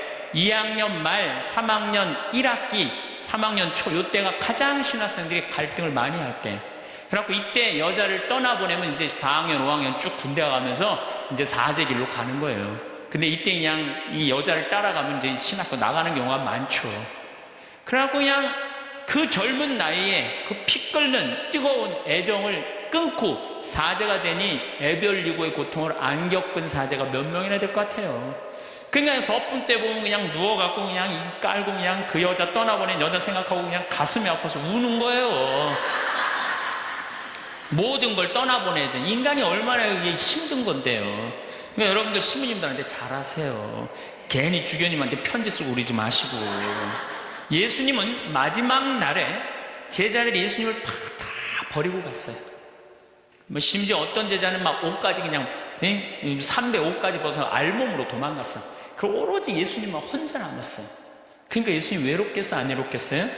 외롭죠. 그러니까 예수님은 이런 말씀을 하신 거예요. 하늘의 새도 보금자리가 있고 여우도 굴이 있는데 사람의 아들은 머리 둘 곳조차 없다. 그건 맞는 말씀이에요. 두 번째, 우리가 주로 언제 외로워? 어느 누구에게도 도움을 받을 수 없을 때 우리는 외로워요. 내 아들이 정말 병이 걸려갖고 이제 수술을 해야 되는데 병원비가 없어. 그래갖고 그냥 정말로 친하다는 친구한테 가갖고 우리 아들이 지금 수술을 해야 되는데 병원비가 없으니까 병원비 좀 꿔줘. 정말 친하다고 생각했던 친구가 이런 지하에 나는 돈 없어. 미안해. 그리고 그냥 돌아서 나올 때 쓸쓸합니까? 안 쓸쓸합니까? 심지어 어머니 뱃속에서 같이 태어난 형제한테 도움을 청했는데도 그 형제가 집을 잡혀갖고 대출이라도 받아서 해줘도 전찬을 판국인데 냉정하게 돈 없다고 거절당할 때 우리 인간은요 그럴 때 세상에 홀로 떨어져 있는 그런 기분을 드는 거예요. 또 언제 외로워요? 내가 40살 이제 45, 46이 돼갖고 애 대학도 들어가야 돼갖고 학비도 지금 등록금도 준비해야 되고 아파트 부금도 보야 되는데 그냥 직장 상사가 부르더니 해고 통지를 딱 했어. 그럼 이 40대 가장은 얼마나 쓸쓸하겠어요. 갈 데가 아무 데도 없는 거죠. 대학이라고 졸업은 해놨는데 나를 필요로 하는 데가 아무 데도 없네. 아무리 그냥 원서 지원서를 100통을 써도 그냥 나한테 연락해주는 사람 하나도 없어. 이럴 때 나를 필요로 하는 사람이 아무도 없을 때 우린 외로운 거예요. 더욱이 그냥 더 힘든 사람들은 어떤 사람들이에요? 철거민들. 갈 데는 없고 겨울은 다가오는데 그냥 내가 그냥 집을 다 부셔갖고 쫓겨날 때 그들의 그 외로움은 이건 또 이루 말할 수가 없죠. 그래서 인간으로 살아가는 한 외로울 수밖에 없어요.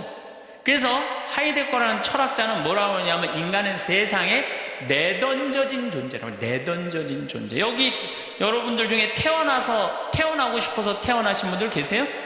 한 분도 없죠? 내던져진 거예요 세상에.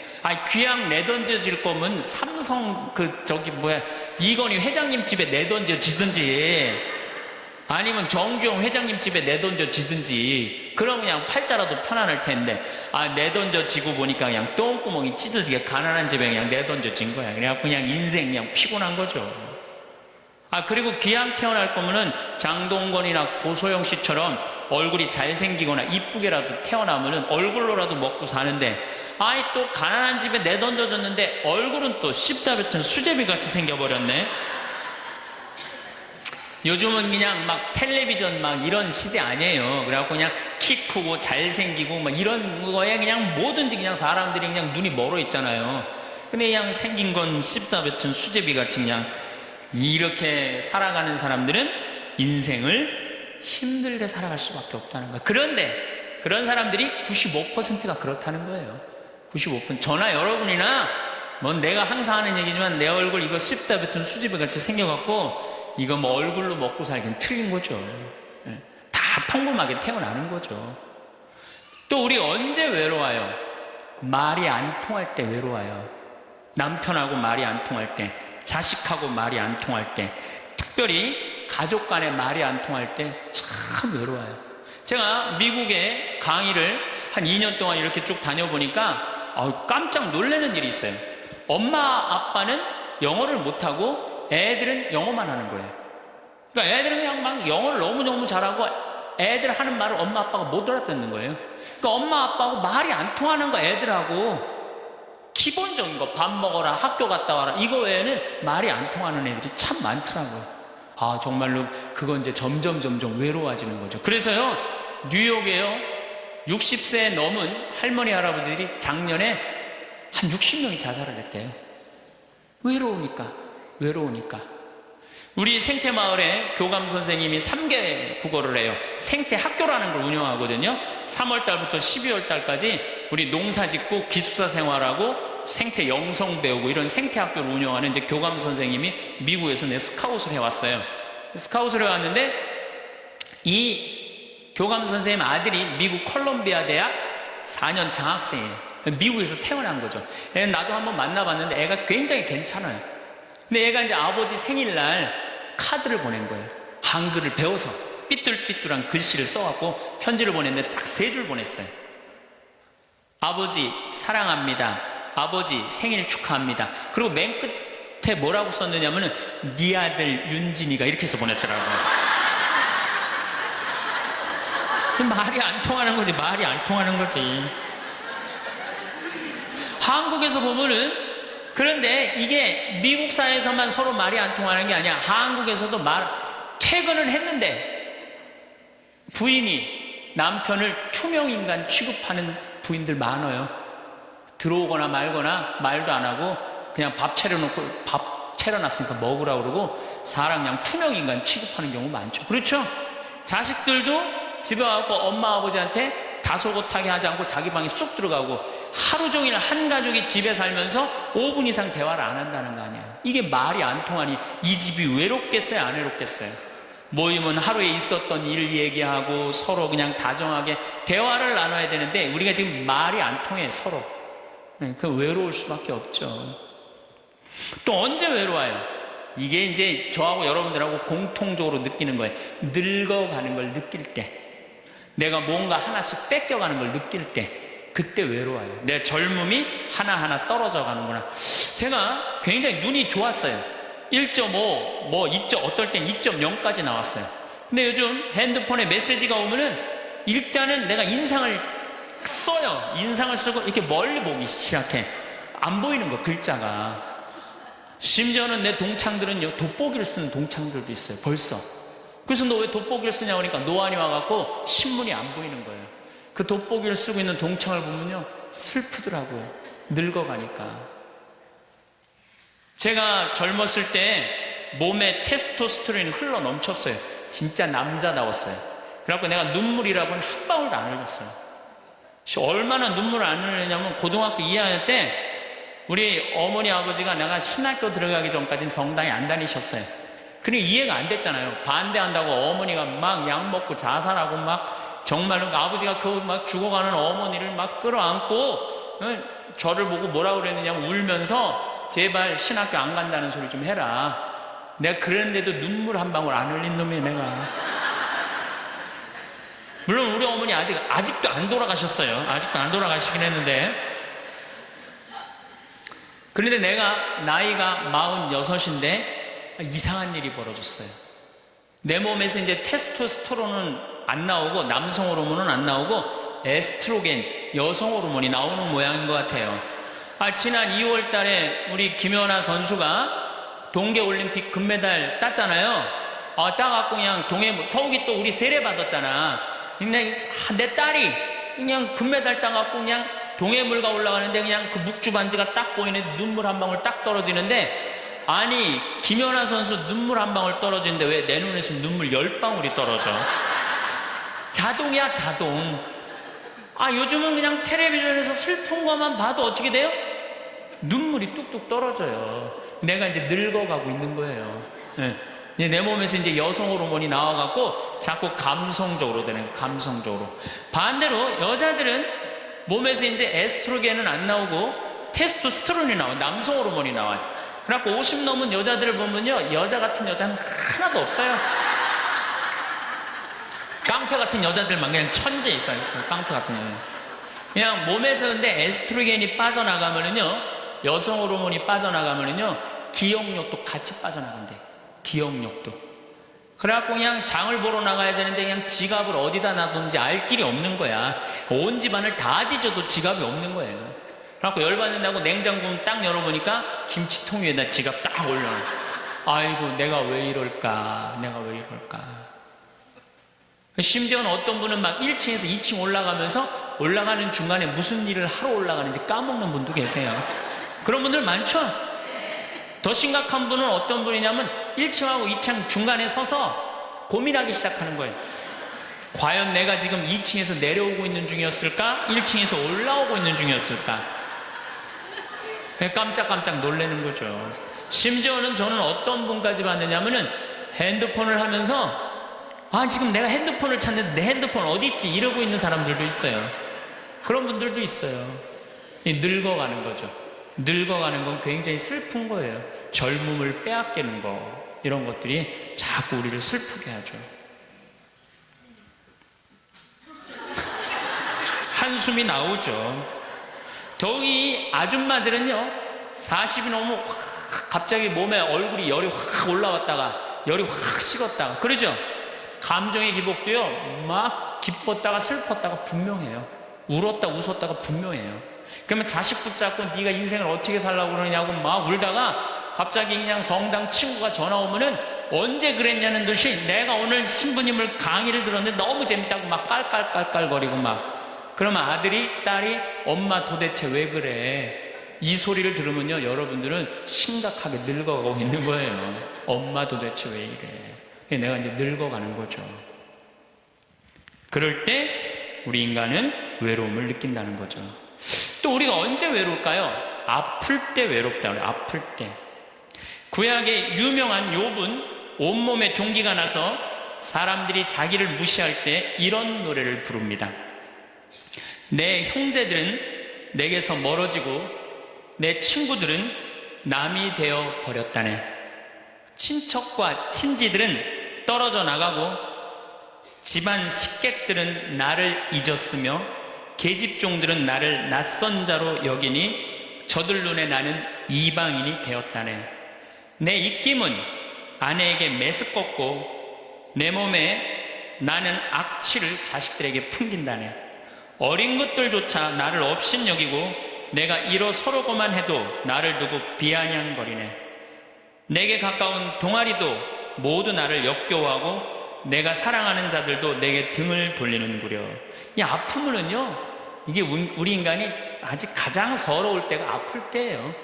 그건 내 남편도 필요 없고 자식도 필요 없을 때가 굉장히 많죠. 그렇죠? 아플 땐 그래요.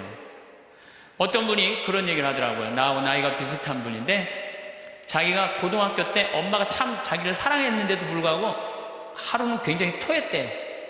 근데 밤새 토했는데 엄마가 나 토하는 걸 아는데도 문 한 번 안 열어봤을 때 그렇게 외롭고 쓸쓸하고, 지금도 그 20몇 년 전 그 생각을 하면은 지금도 외롭고 섭섭하다는 거예요. 그러니까 우리가 가장 서러움을 많이 느낄 때, 언제 서러움을 많이, 아플 때, 나한테 무심하게 대할 때 우리가 서러움을 많이 느낀다는 거죠. 그래서 시편 69편에 이런 얘기가 있어요. 하느님, 저를 구하소서. 목까지 물이 들어찼습니다. 깊은 수렁 속에 빠져 발 디딜 데가 없습니다. 물속 깊은 곳으로 빠져 물살이 저를 지칩니다. 소리 지르느라 지치고 저의 목도 쉬었습니다. 저를 까닭없이 미워하는 자들이 제 머리카락보다 많습니다. 제가 빼앗지도 않았는데 물어내라 합니다. 저는 제 형제들에게 남이 되었고 제 어머니의 소생들에게 이방인이 되었습니다. 물살이 저를 지치지 못하고 깊은 물이 저를 집어삼키지 못하며 심연이 저를 삼켜 그 입을 다물지 못하게 하소서. 인간은 이렇게 누구나 다 힘들고 외롭다는 거예요. 하다못해 같은 이불을 덮고 사는 남편도 내 마음 몰라주고 나 비난하고 몰아세울 때 우리는 외롭고 고독해서 극단적인 방법을 선택하기도 해요. 여러분들 어때요? 우리 여기 자매님들 많으신데 남편 생일에 미역국 끓여주고 자식 생일에 미역국 끓여주고 시부모 생일에 미역국 다 끓여줬어. 근데 정작 내 생일을 미역국 끓여주는 사람 있어요? 네, 없죠? 그래도 내 생일인데, 그래도 그냥 생일이니까 그냥 미역국 자기가 이제 끓이는 거야. 근데 아무도 몰라. 미역국 왜 끓였어? 그리고 앉아서 먹는데 그냥 그 미역국을 떠서 먹는데 눈물이 뚝뚝 미역국에 떨어져요? 안 떨어져요? 아무도 나를 몰라줄 때. 그래서 외로움을 많이 느끼는 분들이 여성 주부들이 많이 느낀대요. 애들은 공부하러 학교 다니고 남편은 직장 다니고 빈집을 지키고 있으면 그렇게 쓸쓸하대요. 그래서 이걸 뭐라고 그러냐면은 빈둥지 증후군이 있대요. 빈둥지 증후군. 빈둥지에서 그냥 혼자 그냥 굉장히, 그러니까 40대 때 주부 우울증이 그렇게 많은 거예요. 네, 그분들이. 그런데 놀랍게도 독신으로 사는 여성보다는 결혼한 여성이 더 외롭대요. 독신으로 사는 혼자 사는 여자는 자기가 처음부터 외로울 거라고 생각을 하고 혼자 그냥 미역국 끓여 먹으면 당연하게 생각을 하는 거야. 근데 결혼한 사람은 바라는 게 많잖아요. 근데 남이 안 해주면 더 외로운 거야. 근데 놀랍게도 더 놀라운 건 뭐냐? 40대 자살률을 보면은 여자보다도 남자가 3배 더 많이 죽는데요. 그러니까 여러분들보다 누가 더 많이 외로움을 탄다고 생각하시면 돼요? 남자가 더 많이 탄다고 생각합니다. 이 인간이 다 외로운 거야. 어떻게 보면 다 불쌍해. 여기 있는 분들 한 분 한 분 예수님 오면 다 안아줄 거야. 너 그동안 외로웠구나. 내가 안아주마. 다 그럴 거예요. 여기서는 웃고 있지만 막상 돌아가서 집에 가보면 눈물을 흘리는 분들 많을 거라는 얘기죠. 저는 외로울 것 같아요? 안 외로울 것 같아요? 저도 외로워요.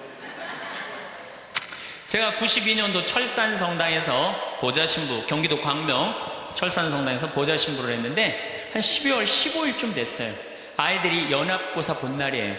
그래갖고 저녁 먹고 이제 성당을 이렇게 산책을 하는데 지하실에서 뭐 난리도 아니에요. 뭐 의자 부시는 소리에 뭐 비명 소리에 정신이 하나도 없더라고요. 그래서 내려가서 보니까 아이들이 소주를 먹고 어떻게 하느냐면은 뭐 난리도 아니야. 뭐 자기네들끼리 의자를 부시고 끌어안고 울고 별놈이 다 있더라고요. 별놈이 다 있어갖고 니네들 도대체 왜 그러느냐? 저는 중학교 아이들이 술 먹고 담배 피는 거 내가 본당 신부할 때 나한테 걸려도 난 한 번도 혼낸 적이 없어요. 애들 왜 혼낸 적이 없냐? 내가 중고등학교 때 술 담배 다 했거든. 뭘 혼을 내? 그래서 야 니네들 사제관에 좀 올라와 봐라. 신부님이 혼내지 않고 사제관으로 올라오라고 했고 딱 앉혔어. 한 15명 남자 여자 다 앉아갖고 니네들 도대체 무슨 일 때문에 이렇게 술을 먹고 성당 기물을 부시냐 얘기를 좀 해봐라. 그랬더니 마침 그 아이 중에 한 아이가 엄마 아빠가 이혼을 한 거야. 그냥 자기네들끼리 위로해준다고 마침 시험도 끝나고 소주를 지금이야 18도 19도지만 그땐 24도짜리 소주 아니에요. 그냥 중학교 3학년 애들이 그거 먹고 그냥 필름이 끊어진 거죠. 그래갖고 이제 앉혀갖고 그냥 귀양 나온 얘기니 니네들 인생을 한번 얘기를 해봐라. 이제까지 살아온 거. 그랬더니 애들이 그냥 15년 16년 살아온 인생 그냥 나름대로 그냥 쫙 밤 12시가 넘은 거예요. 그래갖고 오늘은 너무 늦었으니까 니네들 귀양 이렇게 술이 취했으니 집에 가지 말고 신부님 집에서 자라. 사조관에서 15명 다 집으로 전화해라. 만약에 엄마 아빠가 뭐라고 의심을 하면 나를 바꿔줘라. 그래갖고 내가 몇몇은 내 통화를 해갖고 내가 오늘 재울 테니까